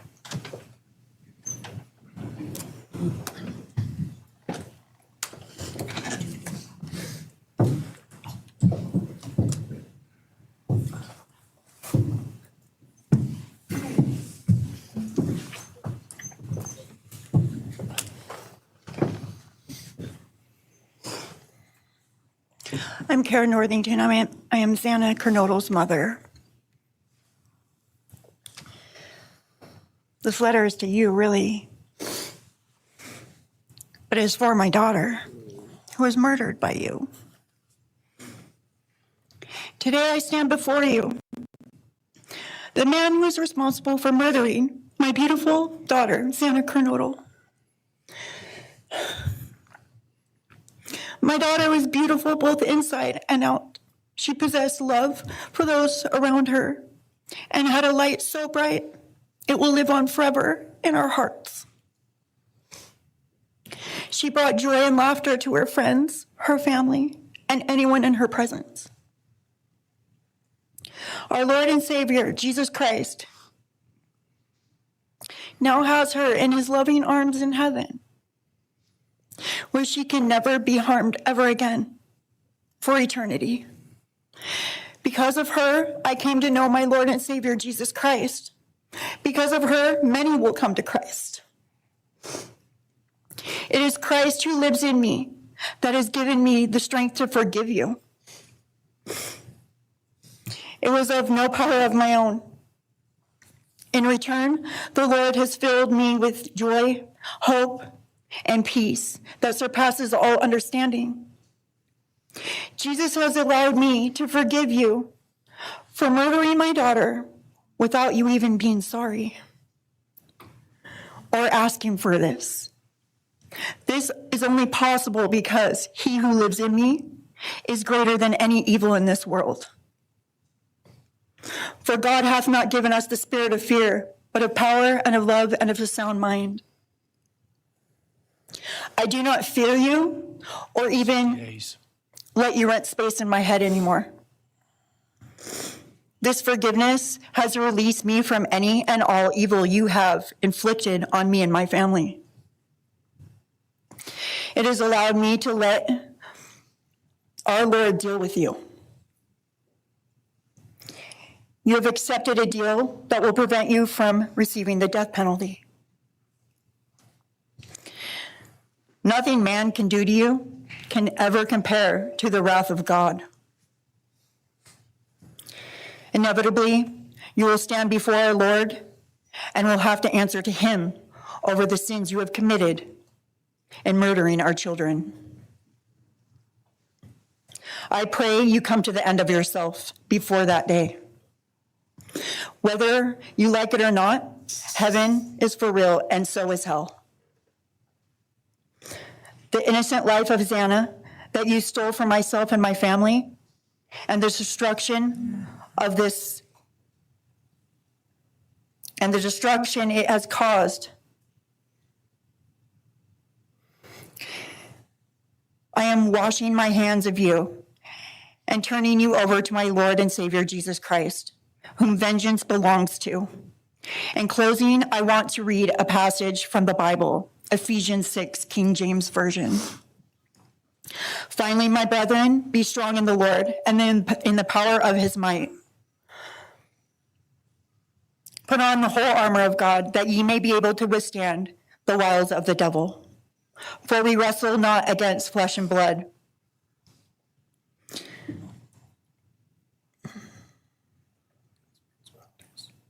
For we wrestle not against flesh and blood, but against principalities, against powers, against the rulers of the darkness of this world, against spiritual wickedness in high places.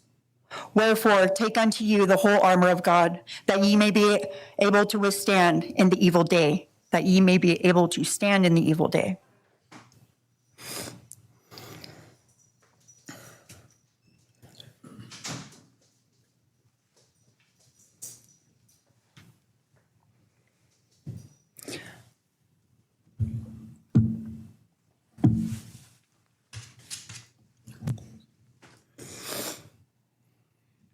I'm not going to share memories of Xana or any more of the goodness of her with you, because I do not want that to be in your head. I don't want it to be in your head. You don't deserve that. You don't deserve our good memories that we have. I do pray for you. I pray that you come to the end of yourself. I pray that before this life is over, that you ask our Lord and Savior in your heart and to forgive you. I do pray for that. But after today, I wash my hands of you, and you are no longer a thing. Thank you. Thank you.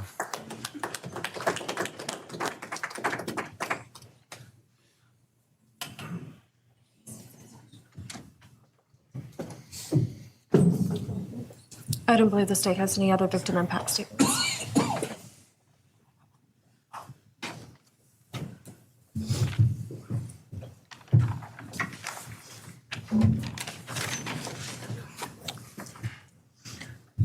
Right, state can argue.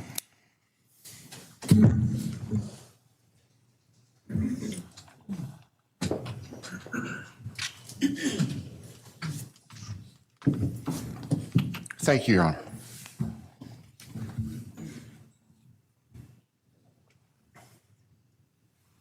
Just as a housekeeping matter to start, there will be the issue of restitution.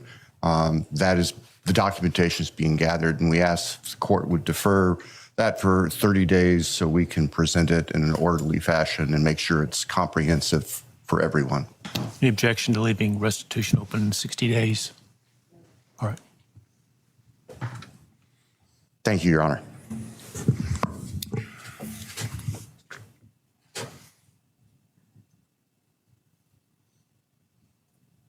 I think it's necessary and appropriate to share for everyone here, including the court, the background that brings us in front of Your Honor today for these proceedings. As the record reflects, and as everybody in this courtroom knows, the defendant has pleaded guilty to all 5 counts charged in the indictment. Under oath before Your Honor, he has admitted that the charges against him are true. He has reassured the court that he has not been coerced or threatened to make those admissions. And Your Honor did an extraordinary job in taking the pleas back on July 2nd. We appreciate the court's discipline and insight. The defendant has also waived appeal on the multitude of rulings from this court and Your Honor's predecessor in Latah County on dozens, literally dozens of motions seeking to dismiss the case, seeking to control or limit evidence, seeking to offer evidence that would not be appropriate. And we appreciate the court's consistent rulings based on the law, based on the facts.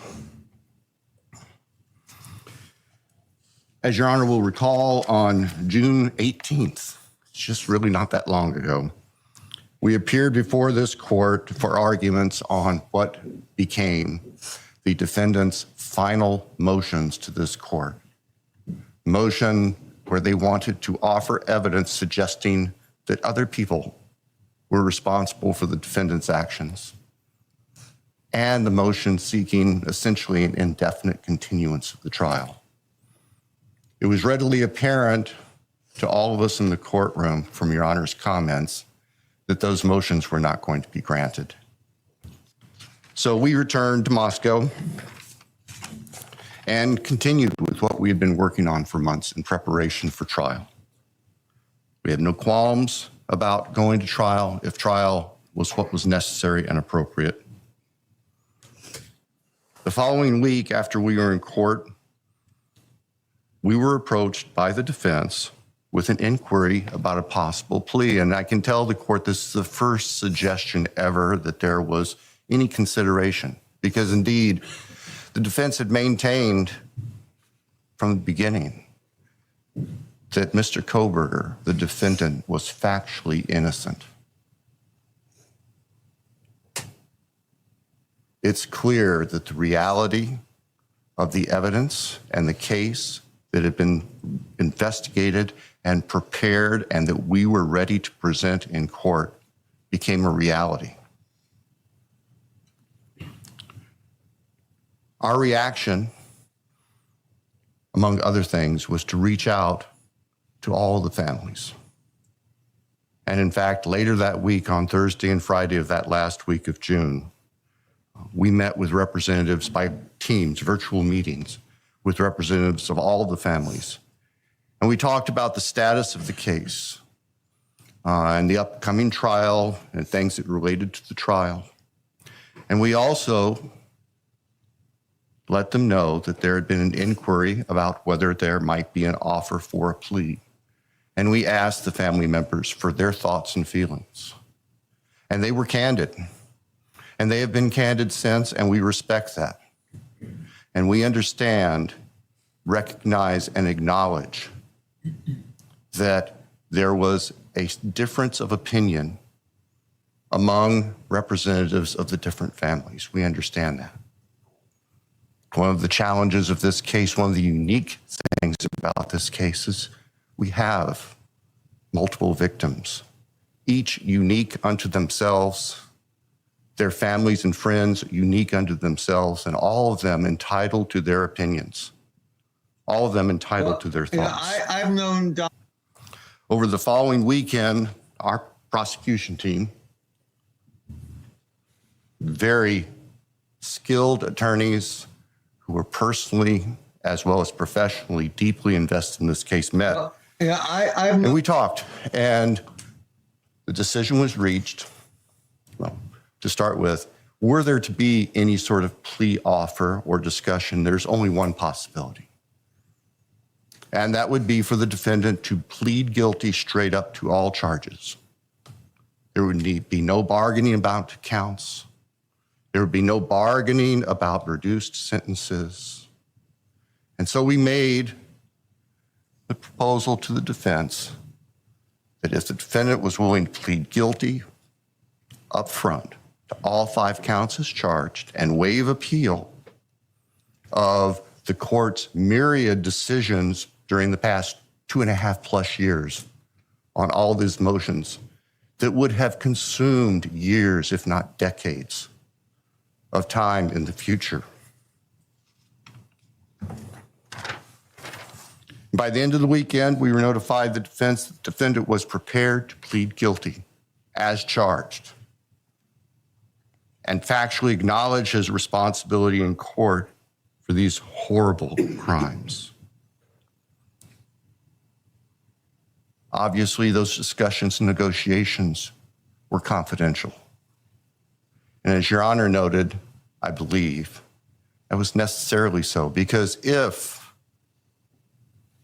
the defendant had decided not to plead guilty, it would have been devastating to our jury pool for there to be public information that there had been consideration by either party to a plea resolution.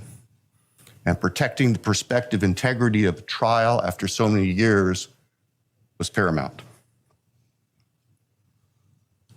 So, the end of the weekend came.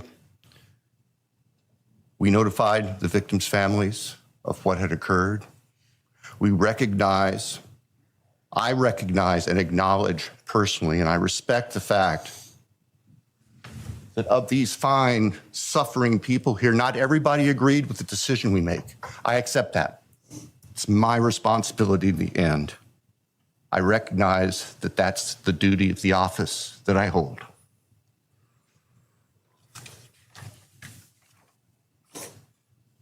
So now, it is time for the judicial system to impose final judgment and close the door on this chapter of these tragedies. As the court is aware, by the agreement of the parties, it is the state's prayer.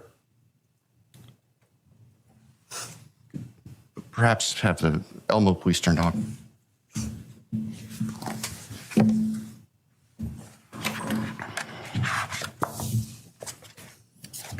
Thank you.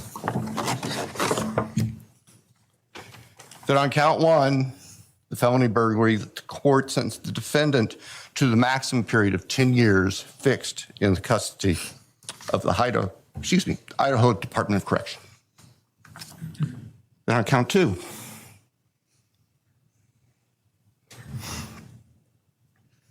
that the court sentenced the defendant to fixed life for the murder of Maddie Mogen. On count three, that the court sentenced the defendant to fixed life for the murder of Kaylee Gonzalez. On count four, that the court sentenced the defendant to fixed life for the murder of Xana Kernhodel. On count five, that the court sentenced the defendant to fixed life for the murder of Ethan Chapin.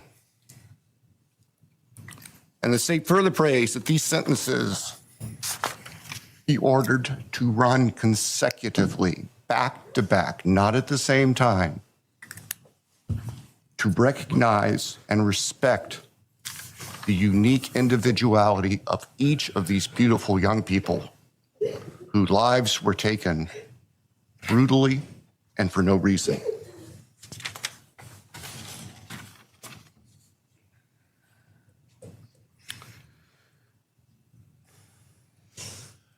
And hopefully now, as we have heard earlier this morning, it is time to afford the families and the friends and the community and the state of Idaho and the nation and the world to move forward. We can't undo, and we can never undo, the horror of what occurred on the early morning hours of November 13th, 2022 at 1122 King Street in Moscow, Idaho. For a long time, the presiding district judge in Latah County was John Stegner, who eventually became a member and a justice of the Idaho Supreme Court. And Justice Stegner often observed that even God cannot change the past. But everyone in this room has the ability to take themselves forward. And we want the judicial system to afford them the opportunity today to do that. From today forward, our memories should be focused on these innocent victims whose lives were taken, on their families, on their friends, on the community. The court has heard discussion, talk today, reminiscences today about a special family that our victims shared, not just their natural, legal, and biological families, not just their university family within their sororities, for example.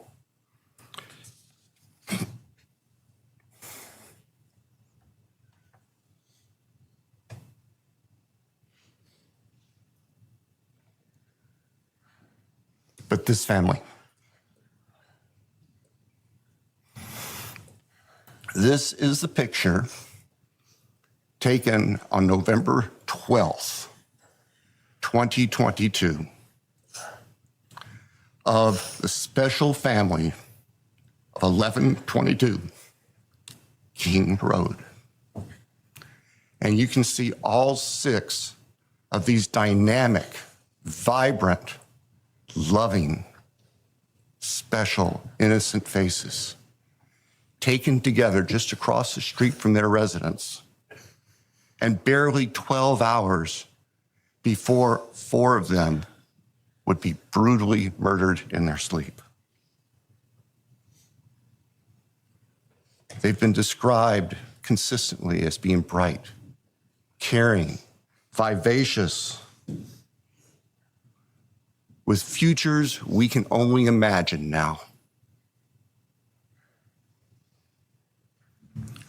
But they were, and they remain, a special family that I think we should all recognize and appreciate. So it's time to move forward. There have been a number of statements directed specifically at the defendant today.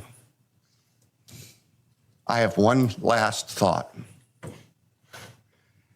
After Your Honor imposes judgment and sentences the defendant to spend the rest of his life in prison, in other words, sentence the defendant to die in prison, he's going to stand up in the belly chains and leg irons that he's wearing today, and he's going to be escorted into the custody of the Idaho Department of Correction. And the door will close behind him forever. That is the closure that we seek, that all of these people, these loving friends and family deserve, so that we can move forward. Thank you, Your Honor. Thank you.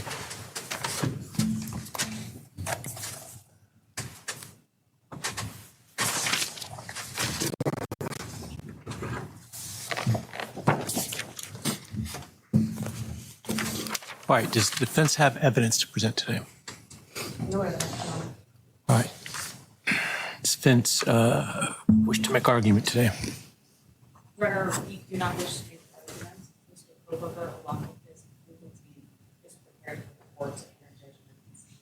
All right, Mr. Kohberger, you have an opportunity to make a statement if you wish to. I take it you are declining. I respectfully decline. Well.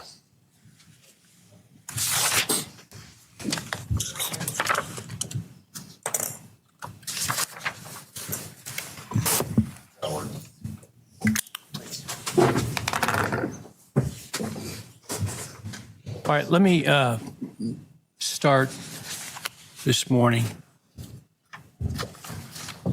by acknowledging and thanking those that have come here today in support of their loved ones. And I appreciate your courage and your strength. And I hope that you are able to move on as best as possible. thank counsel for the professionalism that they've exhibited throughout this case. It's been my great honor to preside in this case and to help bring, to the extent possible, some resolution and hopefully justice to this case.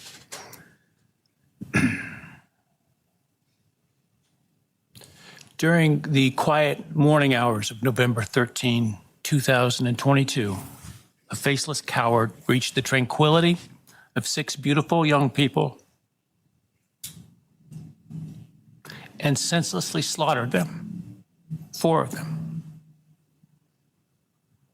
Who committed this unspeakable evil was unknown for several weeks, but due to the killer's incompetence and outstanding police work by numerous local, state, and federal law enforcement agencies, the person that slithered through that sliding glass door at 1122 King Road now stands before the world and this court unmasked.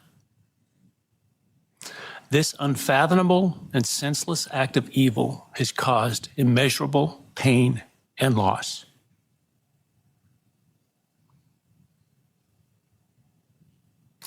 No parent should ever have to bury their child. This is the greatest tragedy that can be inflicted upon a person. Parents who took their children to college in a truck filled with moving boxes had to bring them home in hearses lined with coffins. The loss this killer inflicted was not just the death of these people's children, siblings, grandchildren, as we've heard today. It has ripped a hole in their soul, destroying a special part of their very essence. Any person who is a parent defines themselves foremost as such.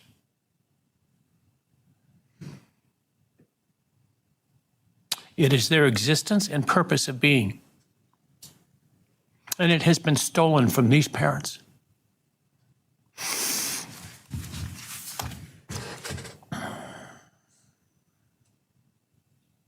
None of us have experienced the loss these victims have in the unspeakable way that they have. And therefore, none of us can, nor should we, question the way in which they have handled their loss. Whether that be in private mourning, removed as far as possible from this media circus, or in front of a camera demanding retribution with the loudest megaphone. I've listened intently to the stories and pain that have been shared today, with great awe at the courage and resilience of the surviving family members of those wonderful children. I've listened also to the surviving roommates, both in person and through their friends. And I can't think of how, frankly, courageous they have been despite the hell that they have faced by uncaring people who have come up with all kinds of crazy theories about 2 kids simply being kids. The parents, siblings, and other family members who have spoken today are designated as victims in our legal system. But going forward, I hope that they can shed that label, as it gives too much power to the evil that condemned them to that role.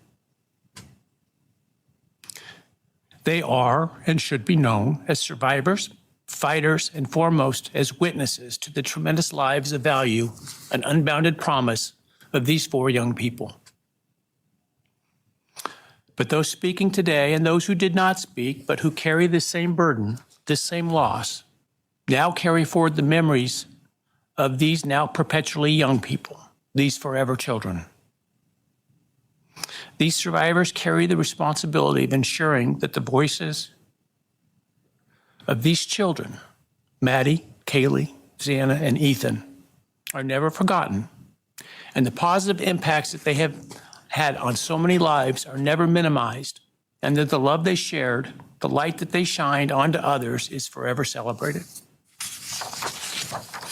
As we sit here today, this case is ending, and we are now certain who committed these unspeakable acts of evil, but we don't know, and what we may never know is why. I share the desire expressed by others to understand the why. But upon reflection, it seems to me, and this is just my own opinion, that by continuing to focus on why, we continue to give Mr. Kohberger relevance. We give him agency and we give him power. The need to know what is inherently not understandable makes us dependent upon the defendant to provide us with a reason, and that gives him the spotlight, the attention, and the power he appears to crave. Yet even if I could force him to speak, which legally I cannot, how could anyone ever be assured that what he speaks is the truth? Do we really believe, after all of this, he's capable of speaking the truth or of giving up something of himself to help the very people whose lives he destroyed? Rather, I suspect the so-called self-serving and aggrandizing untruthful bits, leaving people wanting more information, more insight, and thus enhancing even further the power he seeks to hold. Even if we could get truthful insight into his why, I suspect it would not in any way quench one's thirst for actually understanding why in the first instance. Because there is no reason for these crimes that could approach anything resembling rationality. No conceivable reason could make any sense. And in the end, the more we struggle to seek explanation for the unexplainable, the more we try to extract a reason, the more power and control we give to him. In my view, the time has now come to end Mr. Kohberger's 15 minutes of fame. It's time that he be consigned to the ignominy and isolation of perpetual incarceration. I know there has been concern about him collaborating on books or movies or other media projects, and I truly hope that someone does not stoop to affording him this spotlight that he desires in the name of clicks, royalties, or profits. While criminal behavioralists should study him away from the spotlight in an attempt to prevent other would-be killers from acting on their worst impulses, there should be no need for that to spill over into the public eye. The great Idaho jurist Edward Lodge was known for trying to find something positive about every person he ever sentenced. And with over a half a century as a trial judge, that was a lot of people. This was often challenging, and I recall in one case he said that the best he could come up with was the defendant had good penmanship. Truth be told, I'm unable to come up with anything redeeming about Mr. Kohberger because his grotesque acts of evil have buried and hidden anything that might have been good or intrinsically human about him. His actions have made him the worst of the worst. Even in pleading guilty, his giving nothing hinting of remorse or redemption, nothing suggesting even a recognition or understanding, let alone regret for the pain that he has caused. And therefore, I will not attempt to speak about him further, other than to simply sentence him so that he is forever removed from civilized society. And accordingly, based upon his conduct and based upon the record before this court, recognizing the standards that govern this court's sentencing decisions as set forth in State v. Toohill, I hereby sentence Mr. Kohberger as follows. On count 1, burglary, 10 years fixed, 0 years indeterminate. I also impose a fine of $50,000. Count 2, first-degree murder of Madison Mogan. I sentence the defendant to a fixed term of life imprisonment without the possibility of parole, a fine of $50,000, and a civil penalty of $5,000 payable to the family of the victim. On count 3, for first-degree murder of Kaylee Gonzalez, I sentence the defendant to a fixed term of life imprisonment without the possibility of parole, a fine of $50,000, and a civil penalty of $5,000 payable to the victim of the family, or to the family of the victim, pardon me. On count 4, for the first-degree murder of Xana Kernodle, I sentence the defendant to a fixed term of life imprisonment without the possibility of parole, a fine of $50,000, and a civil penalty of $5,000 payable to the family of the victim. On count 5 for the first-degree murder of Ethan Chapin, I sentenced the defendant to a fixed term of life imprisonment without the possibility of parole, a fine of $50,000, and a civil penalty of $5,000 payable to the family of the victim. The sentences on counts 1, 2, 3, 4, and 5 shall run consecutively to one another. Restitution will be left open for 60 days. Defendant will be required to submit a DNA sample and a right thumbprint impression to the Department of Corrections and comply with the DNA Database Act. I remand the defendant to the custody of the Idaho State Board of Corrections for to be imprisoned in an appropriate facility in execution of the sentence where he will remain until he dies. Though you have waived your right to appeal, you do have a right to file a notice of appeal, and any such appeal must be filed within 42 days of the date of the written judgment, which will be entered shortly hereafter.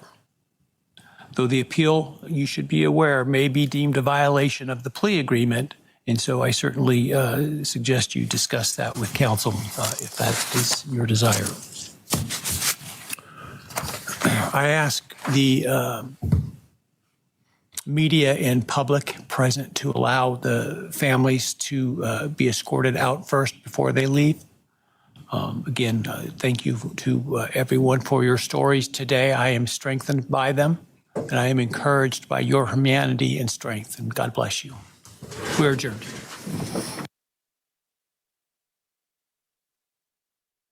And that is how it went down. The camera, unfortunately, cutting away by the Idaho authorities, not allowing us to see Bryan Kohberger being escorted out of the courtroom. They cut that fairly quick.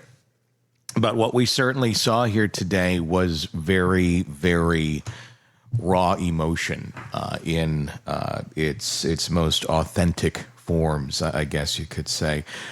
So many comments made, so many emotional statements made, statements that I think it sometimes shocked, sometimes made folks laugh, sometimes made folks cry, sometimes made folks cheer, as we saw today. I'm just looking back at some of the quotes that I had taken some notes down on. You are profound, you are pathetic, you are not special or deep, not mysterious or exceptional. Don't ever get it twisted.